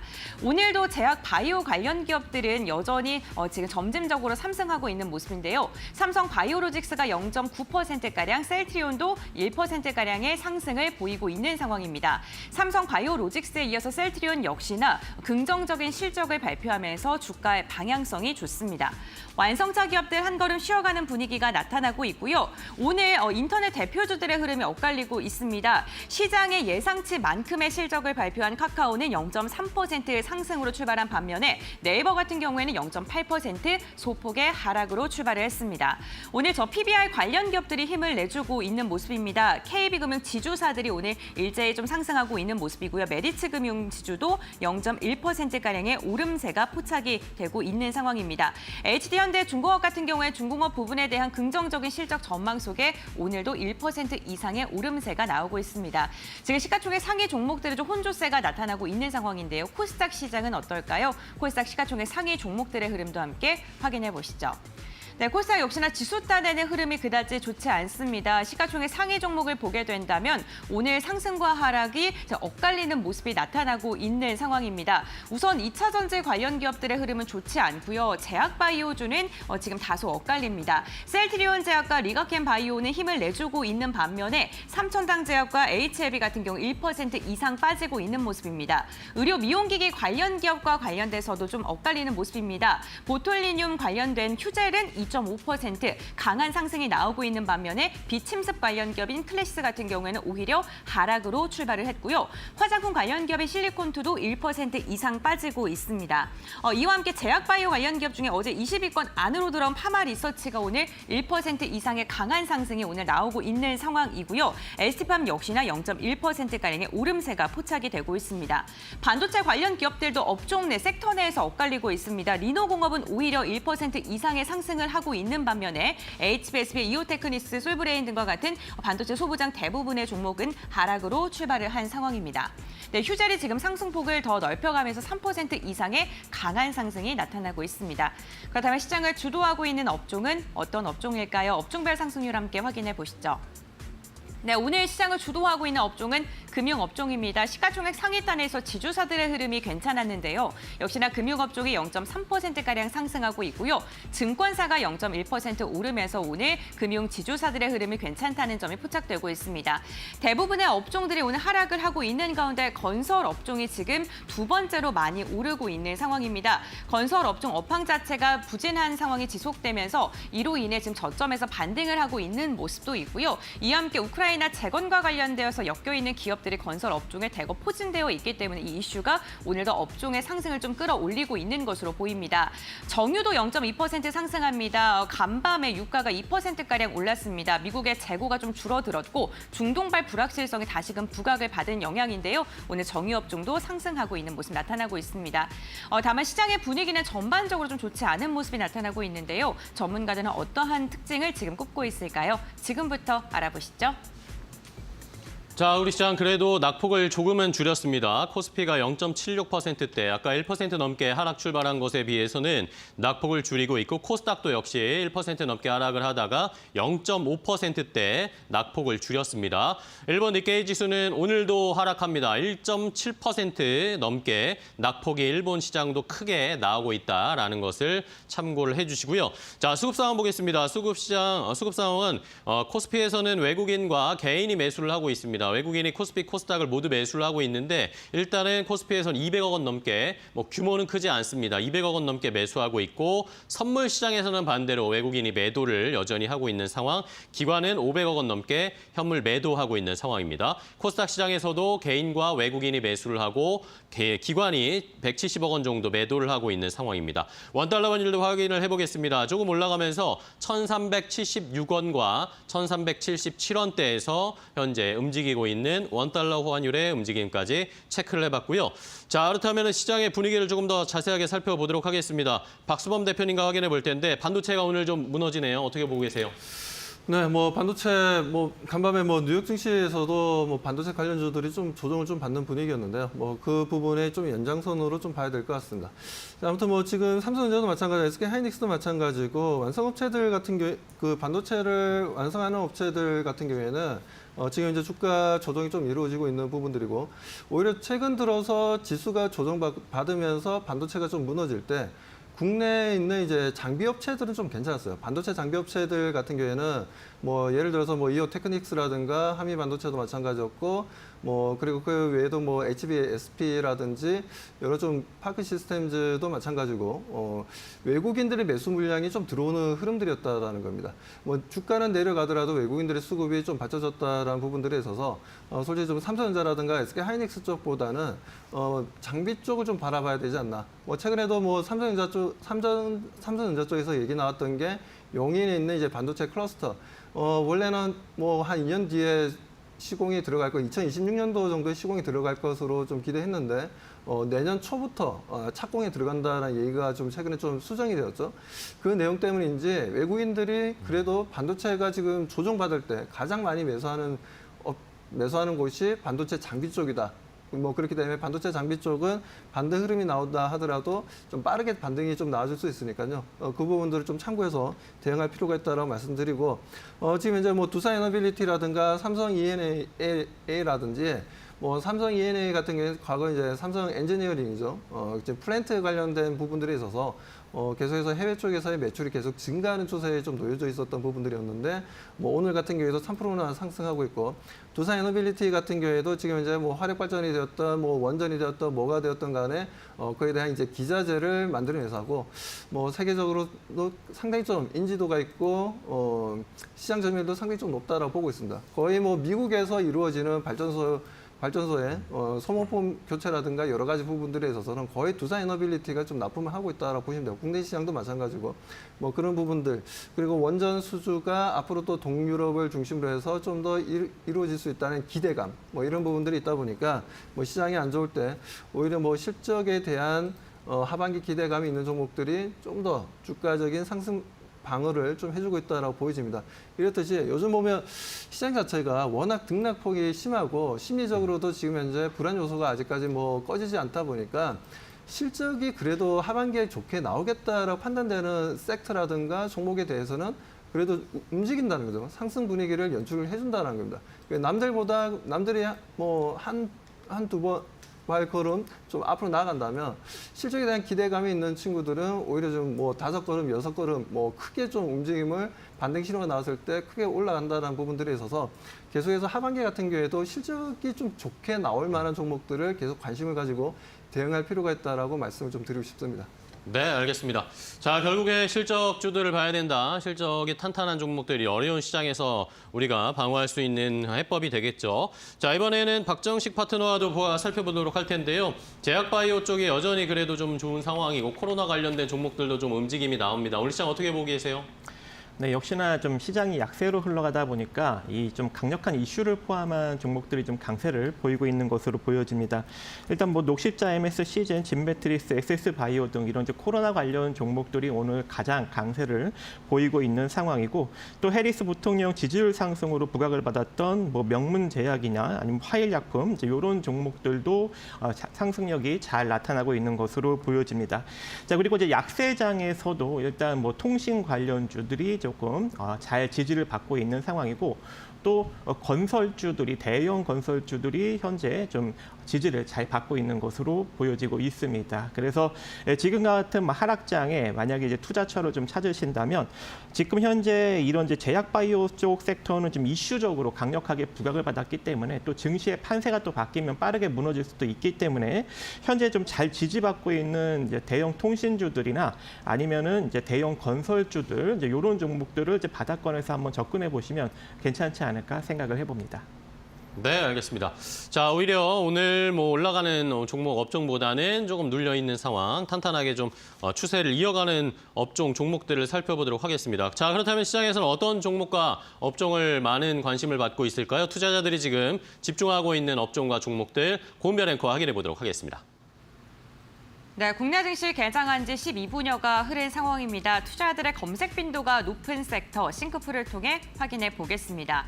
오늘 투자자들의 검색 빈도는 엠폭스 그리고 진단키트로 쏠려 있는 모습이 나타나고 있습니다. 특히나 엠폭스에 대한 검색 빈도가 가장 큰 것으로 확인이 되고 있고요. 관련 종목들도 역시나 강한 상승불을 켜면서 엠폭스 동그라미 자체가 빨간불을 켜고 있는 상황입니다. 최근에 엠폭스가 아프리카를 중심으로 확산을 하고 있는 모습인데요. 세계보건기구가 전문가를 소집해서 보건 경계태세를 다시 선언할 것인가에 대한 논의를 한다고 합니다. 이로 인해 오늘 엠폭스 관련 기업들 좀 주목을 받고 있는 것으로 보이고요. 사실 엠폭스와 코로나19가 좀 연관되어 있는 종목들이 많기 때문에 진단키트 섹터에 대한 검색도 많은 것으로 나타나고 있습니다. 최근 국내에서도 코로나 입원 환자가 급격하게 늘어나면서 진단키트가 품절 사태에 다시금 들어갔다. 가격이 기하급수적으로 상승하고 있다라는 소식을 전해드리고 있습니다. 이에 대한 영향으로 오늘 진단키트 관련 기업들도 주목을 받고 있습니다. 해리스 부통령에 대한 이슈 여전한 상황입니다.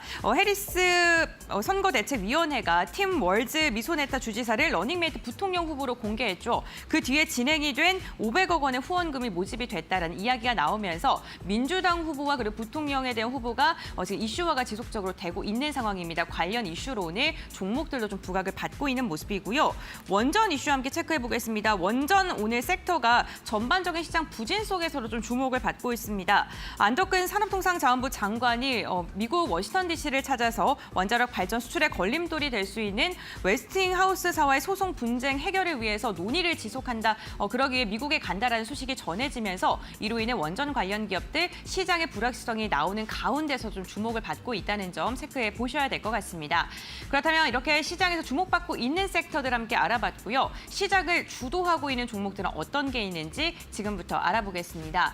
이데일리 스핀을 통해서 확인해 볼 텐데요. 먼저 상승률 상위 종목부터 살펴보시죠. 오늘 상승률 상위 종목들을 보게 된다면 코로나19 엠폭스 관련 기업들이 대거 포진되어 있다는 게 특징적입니다. 진매트릭스 같은 경우에도 29% 가격 제한폭까지 올라갔습니다. 우선 어제 장에서도 6개의 종목이 상한가로 마감을 했는데 그 가운데 5가지가 코로나19 관련 기업들이었죠. 오늘도 역시나 시세를 이어가고 있는 모습이고요. 녹십자, MS, PCL, CGN, 유투바이오, 메가이CS 모두 다 코로나19 관련 기업들입니다. 그 가운데서 해리스 보통령과 관련된 마리화나 관련 기업들도 오늘 주목을 받고 있습니다. 우리바이오가 13%가량 상승하고 있다는 점 체크해 보시면 좋을 것 같고요. 뒤쪽도 전반적으로 코로나19 진단키트와 관련되어 있는 종목들이 대거 포진되어 있는 상황입니다.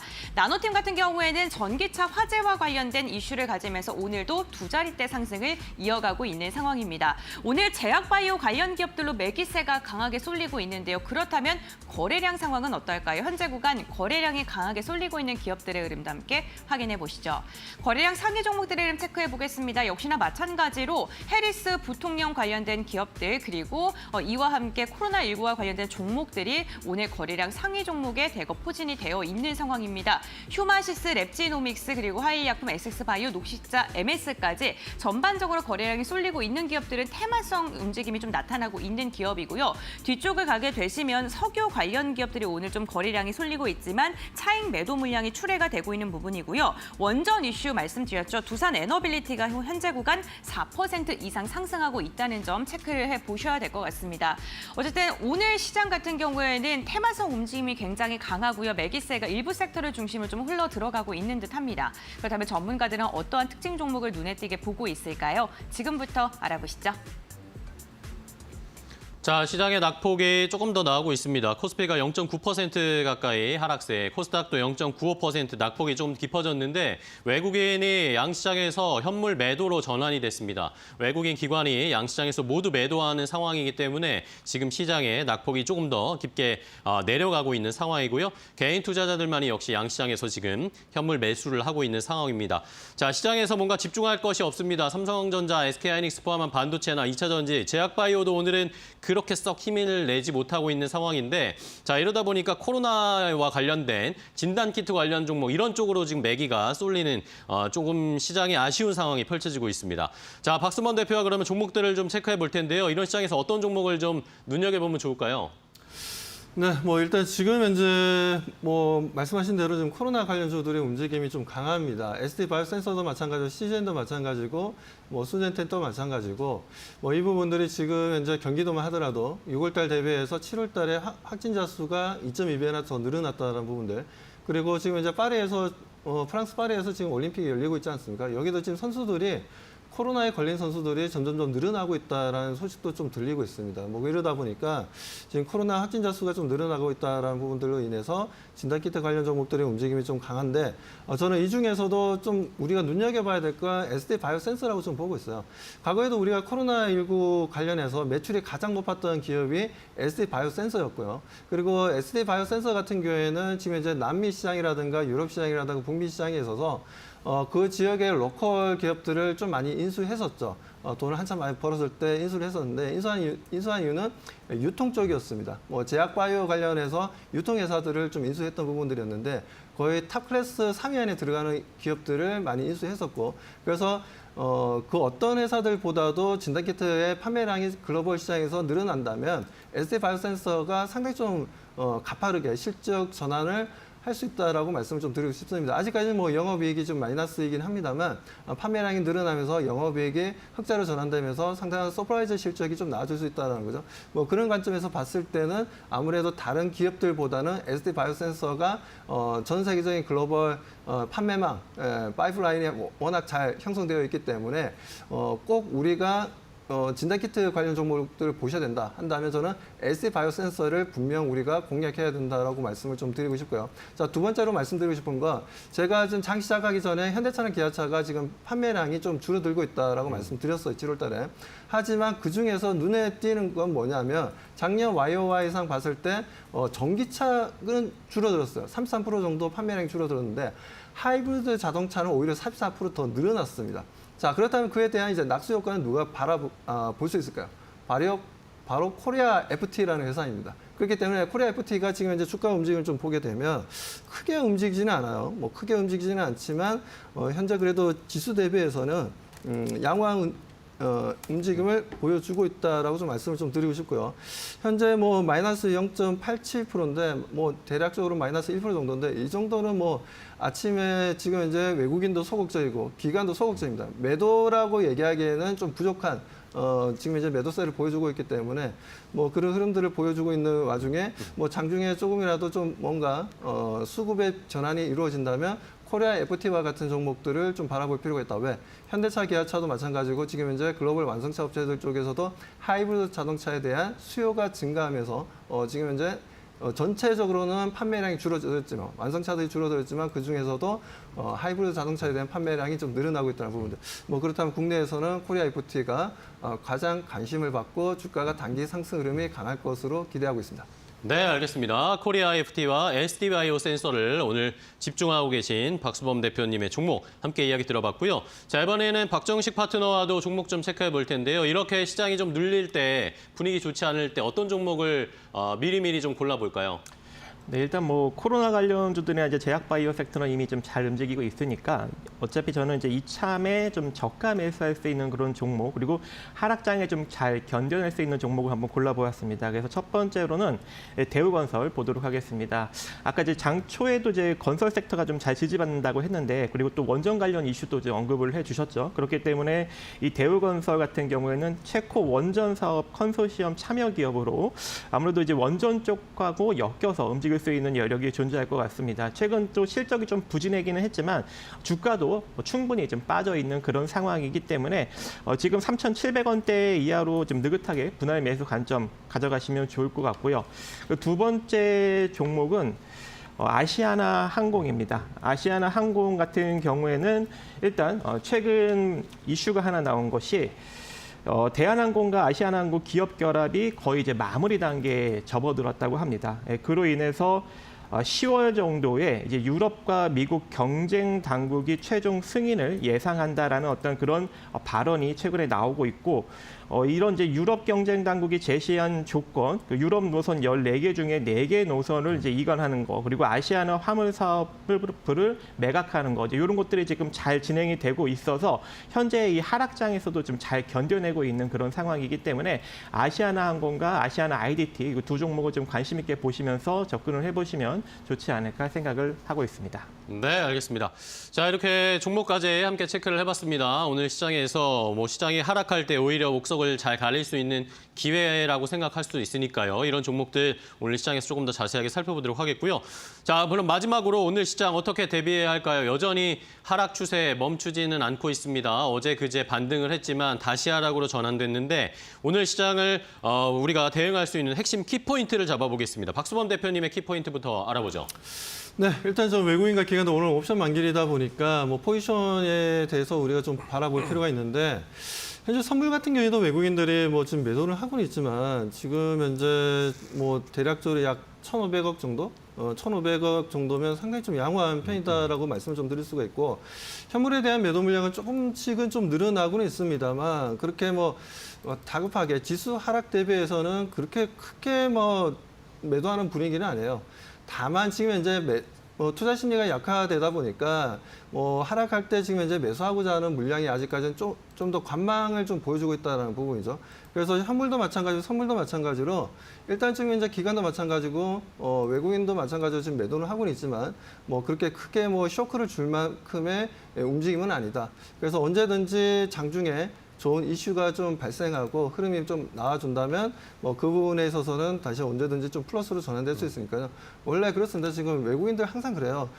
투자 심리가 국내 개인 투자자들 투자 심리가 약해야 되고 좀 뭔가 좀 매도하고 현금화하려고 한다면 그걸 역이용해서 다시 주가를 끌어올리는 경우도 많이 있습니다. 그렇기 때문에 오늘 아침에 지금 이제 현물도 마찬가지고 선물 파생 상품들의 움직임들을 봤을 때는 뭐 그렇게 오늘 하락폭은 크진 않을 것이다. 오히려 플러스 전환도 장중에 한번 기대를 해보자라고 말씀드립니다. 네, 알겠습니다. 자, 장중에 오늘 또 옵션 만기일이니까요. 변동성이 생길 수도 있습니다. 계속 지켜보도록 하겠습니다. 자, 이번에는 박정식 파트너님은 어떤 키포인트 잡으셨어요? 네, 일단 뭐 우리나라 증시에서 외국인 기관이 지금 5거래일 연속 순매도를 보이고 있는 상황이었는데 기술적 반등력이 한 이틀 정도 나왔습니다. 그래서 충분한 일단 반등력이 나온 상황에서 호재가 없는 상황이기 때문에 아무래도 어느 정도 폭에서 좀 등락폭이 계속적으로 좀 이루어지지 않을까라고 생각을 하고 있어요. 그래서 2,581선, 코스피 기준으로 2,581선에서 2,507선의 좀 등락을 여러분들이 좀 염두를 해가시면서 대응을 하시고 코스닥 같은 경우에는 751선에서 721선의 등락을 좀 염두하시면 좋을 것 같습니다. 그래서 이번 주 금요일까지는 조금 좀 지지부진한 시장의 흐름이 좀 계속적으로 좀 연출이 될 것으로 보여지고 있고요. 다음 주 미국 7월 이제 CPI나 이제 PPI 발표로 인해서 추가적인 이제 금리를 좀 과감하게 인하할 수 있는 어떤 그런 신호가 나올 때쯤 다시 이제 증시가 또 반등이 나올 수 있는 여력이 존재하기 때문에 이번 주까지는 좀 제한적인 움직임으로 단기적으로 대응하시면 좋을 것 같습니다. 네, 알겠습니다. 자, 미국 시장과 뭐 동조화되면서 이번 주에는 좀 보수적으로 대응을 하고 다음 주에 또 조금 더 적극적으로 한번 투자해볼 수 있는 전략 세워보도록 하겠습니다. 자, 오늘 두 분과 함께 장 출발 준비했는데요. 오늘도 좋은 전략, 종목까지 소개해 주셔서 감사하고요. 다음 시간에 또 뵙도록 하겠습니다. 오늘 고생 많으셨어요. 고맙습니다.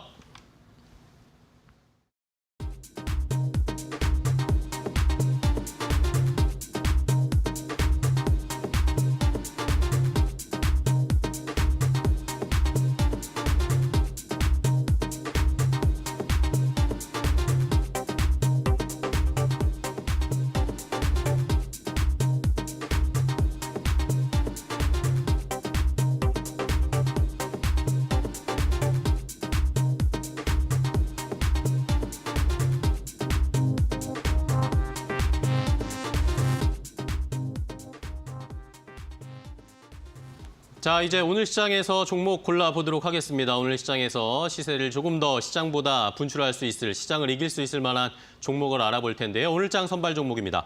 자, 오늘은 SK증권 2000지점 서영원 차장과 함께 오늘장 선발 종목 골라보도록 하겠습니다. 안녕하세요, 차장님. 네, 안녕하세요. 네, 반갑습니다.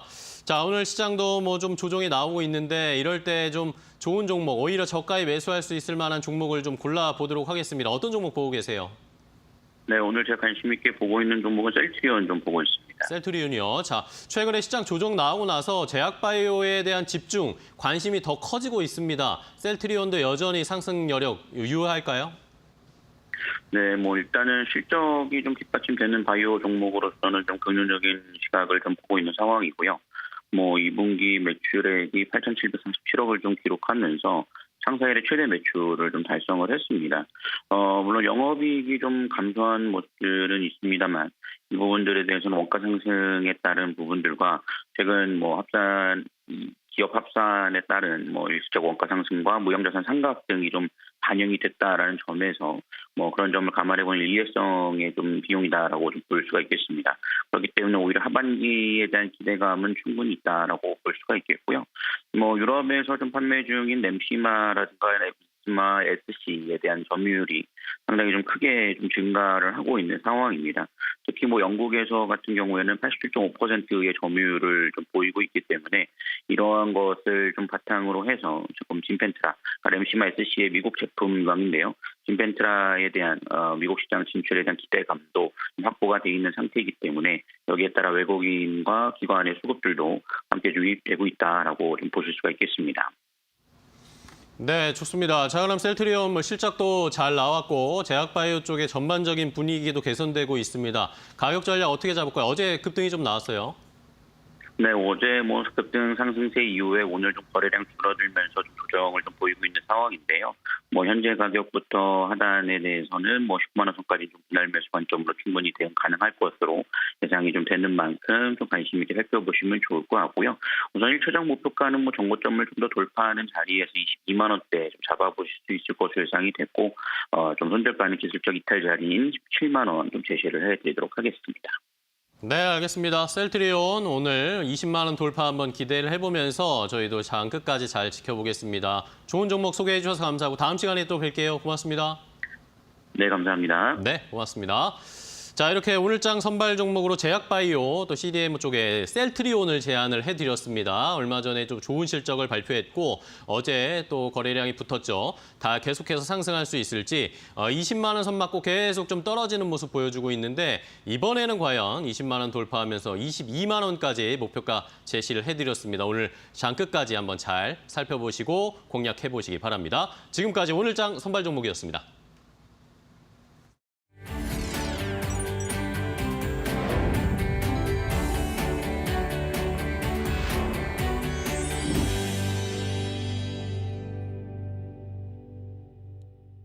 이코노미톡 시간으로 이어가 보겠습니다. 우리 시장에서 주목해봐야 할 경제 이슈에 대해 전문가의 견해를 들어보는 시간입니다. 오늘 이 시간 SK증권의 최석원 경영고문 함께합니다. 안녕하십니까? 네, 안녕하십니까? 네, 오늘도 어떠한 인사이트를 전해주실까요? 우선 주제 먼저 확인하고 돌아오시죠.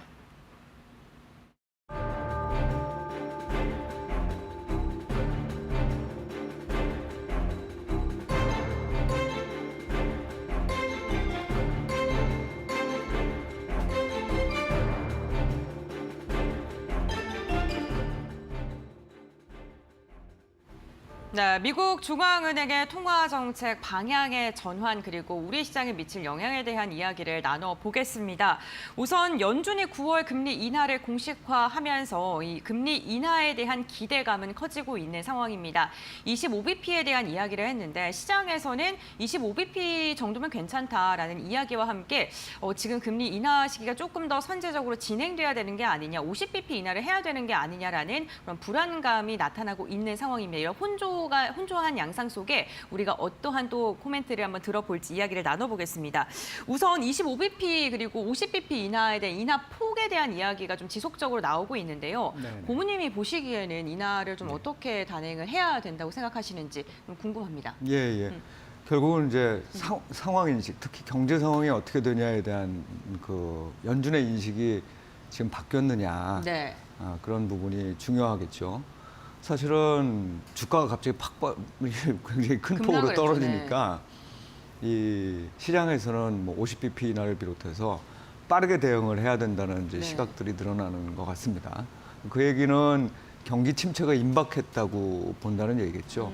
근데 사실은 지금까지 나오는 지표에서 제조업 쪽의 지표들이 조금 안 좋게 나오는 점, 그 다음에 고용 쪽에 있어서의 지표들이 좀 안 좋게 나온 점들은 있지만 사실은 전반적인 미국 경제가 지금 침체에 빠졌다. 그러니까 예를 들면 또는 좀 확실하게 우리가 경기 침체라고 얘기하는 테크니컬한 침체 말고요. 네. 좀 장기적인 어떤 경기 침체에 빠질 거라는 조짐은 아직은 없어요.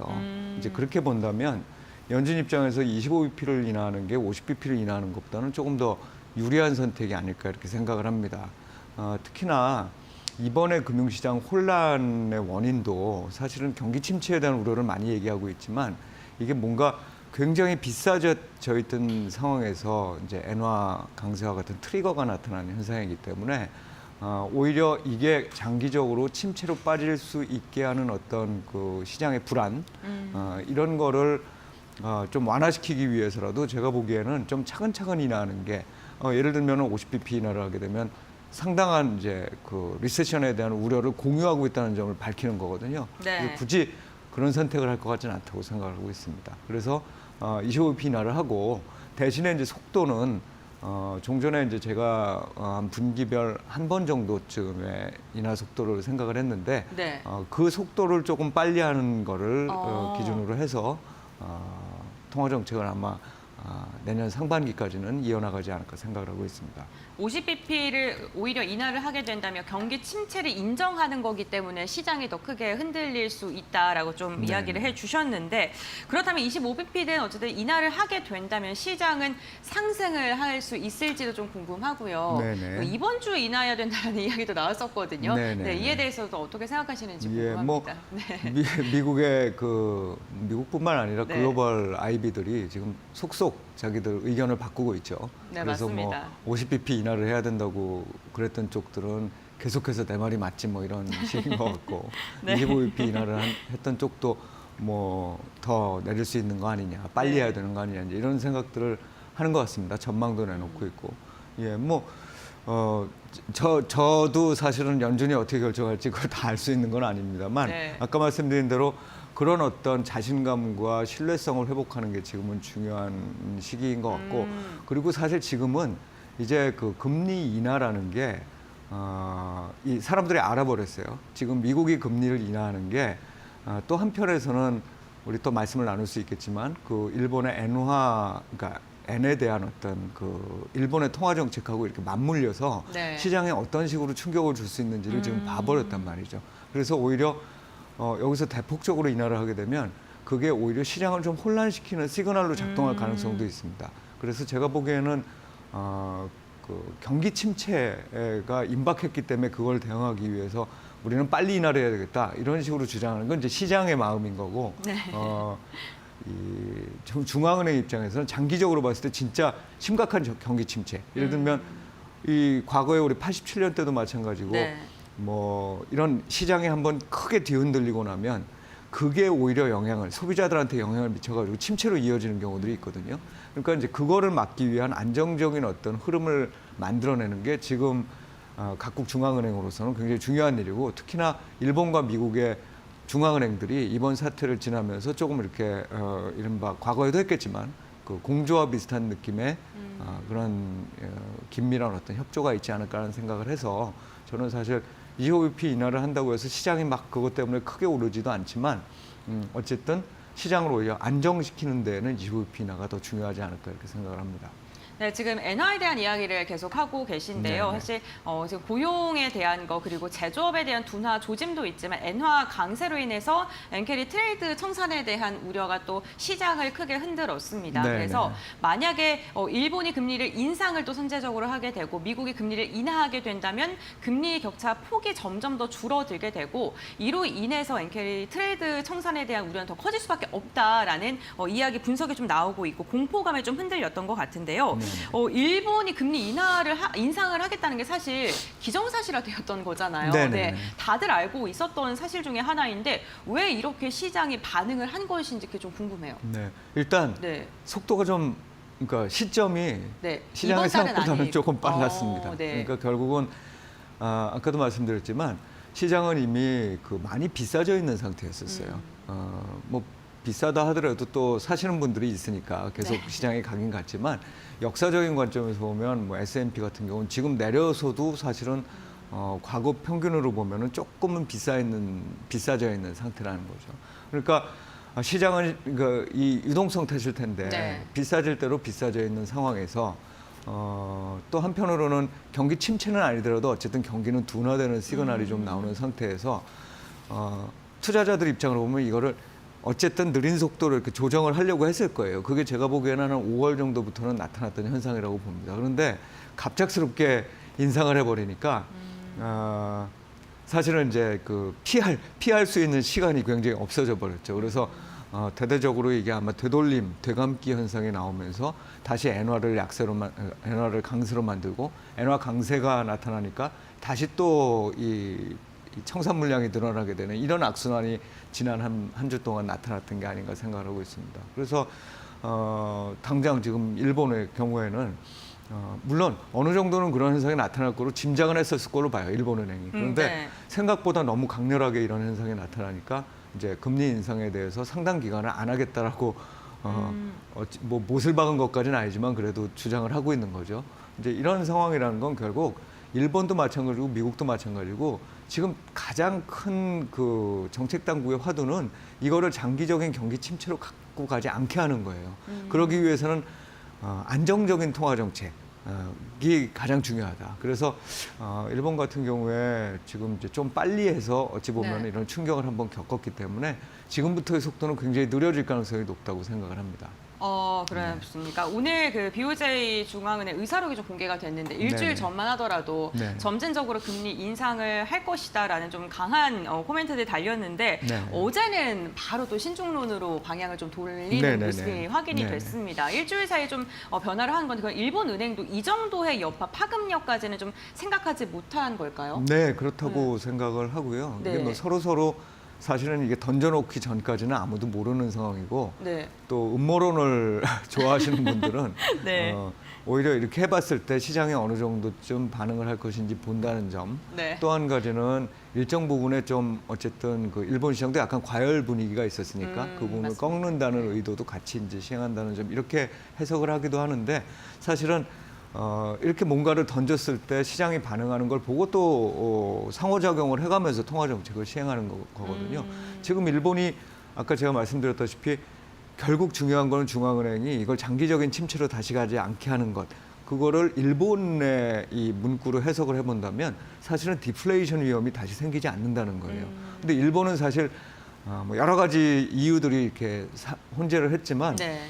역사적으로 볼 때 이 자산 시장의 거품 붕괴 또는 자산 가격의 큰 폭의 하락에 따른 이 디플레이션이 굉장히 오랜 기간 동안 뭐 사람에 따라서는 25년 이상의 이런 디플레이션 위험으로 연결됐다고 보는 거거든요. 그러니까 이번에도 이거를 잘 매니지하지 못할 경우에 이제 막 빠져나왔단 말이죠, 디플레이션에서. 그런데 다시 디플레이션 리스크가 커지게 되면 이거는 이제 일본으로서는 돌이킬 수 없는 거다. 그래서 아마도 이제 지금부터 또 미국의 입장에서도 중국에 대항하기 위해서 일본을 계속 안정적으로 유지시켜야 되는 이런 상황이라면 제가 보기엔 양쪽의 어떤 공조를 통해서 지금부터의 통화 정책은 조금 더 안정적인 방향으로 환율이 예를 들면 이 엔달러가 160까지 가고 이건 너무 이제 엔화가 약해진 거예요. 네. 그런데 일본이 원래 이제 생각하고 있는 한 140 또는 한 130 요 정도 수준에서 안정되는 정도를 서로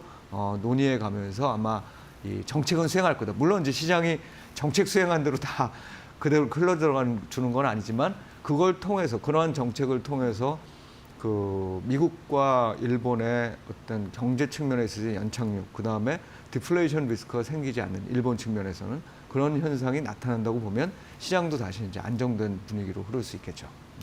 네, 그렇군요. 우리가 지금 이렇게 엔화에 대한 이야기를 또 깊숙하게 논의를 할 수밖에 없는 게 엔화, 원화가 좀 연동을 강하게 일어나고 있기 때문입니다. 요즘에는 엔화와 원화의 그 연동 자체가 조금 다소 좀 줄어들었다. 요 네네. 결속 관계가 좀 다소 해이해졌다라는 이야기가 있긴 합니다만 그래도 엔화에 따라서 좀 움직이는 모습이 나타나고 있는데요.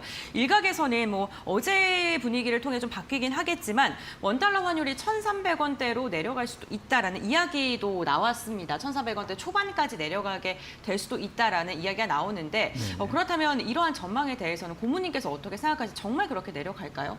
네. 사실 가능성이 커 보이진 않아요. 저는 네. 뭐 환율에 대한 전망이 가장 어렵긴 하지만 이번에도 보면 이런 거였죠. 달러화 강세가 되는 과정에서 원화도 약세가 된 건 맞지만 엔화는 그거보다 훨씬 더 약세가 됐었어요.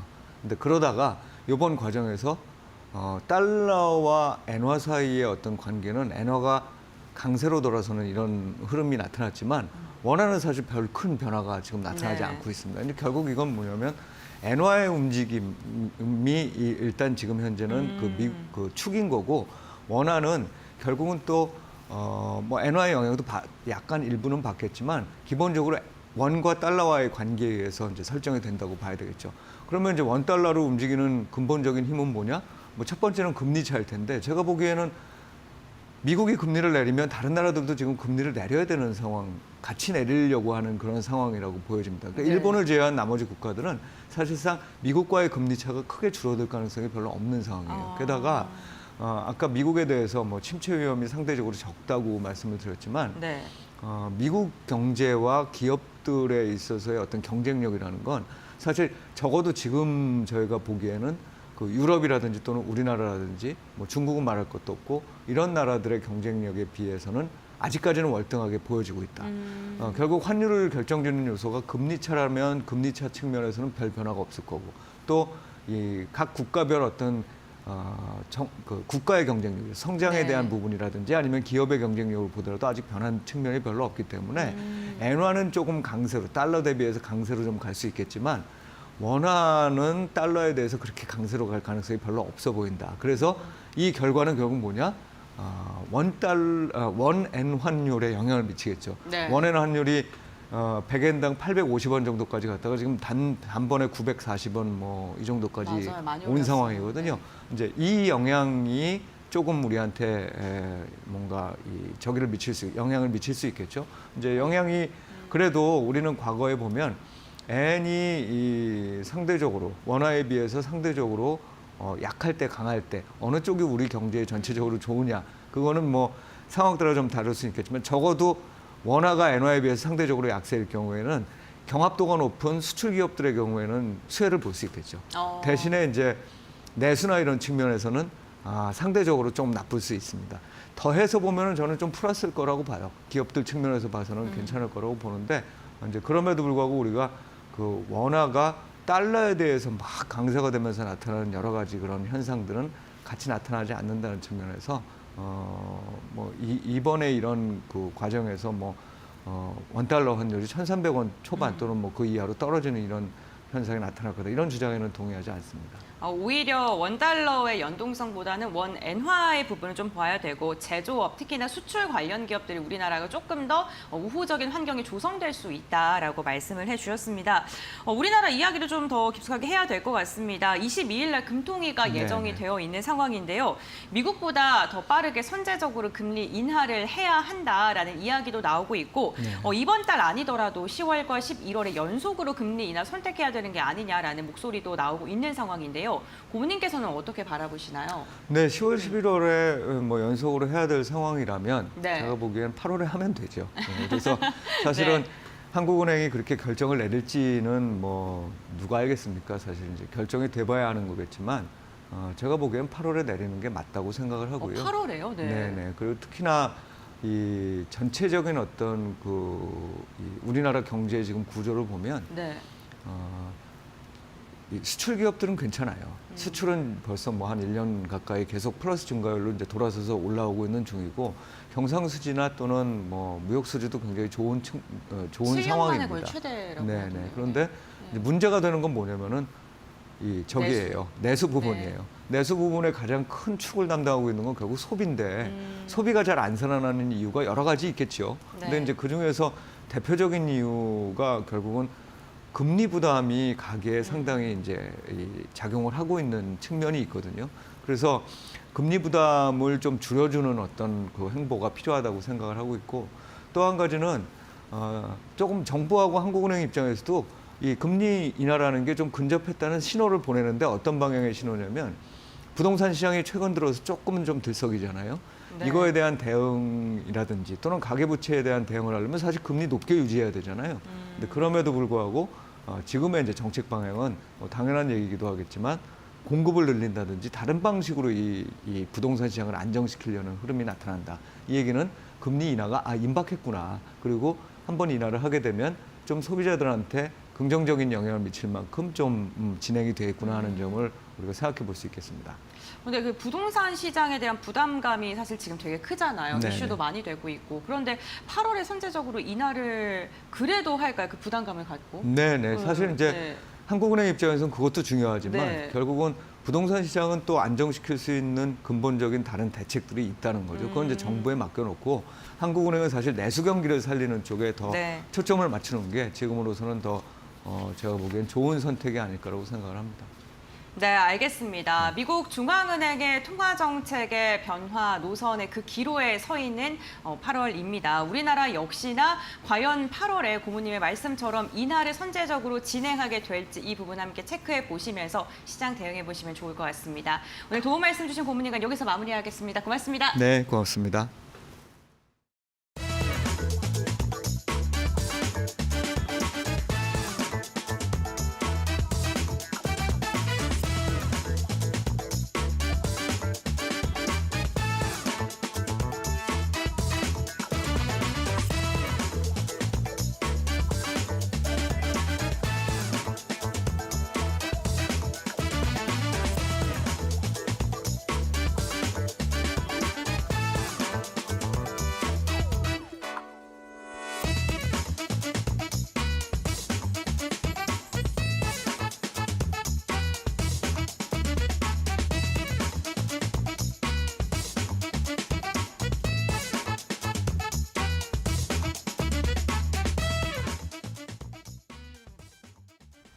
자, 오늘 시작할 때 반도체가 어느 정도 버텨주는지 체력이 중요하다라고 말씀드렸는데 낙폭이 더 커지고 있네요. 반도체 관련된 종목뿐만 아니라 대부분의 종목이 하락하면서 코스피, 코스닥 거의 2% 내외로 낙폭이 좀 깊어지고 있습니다.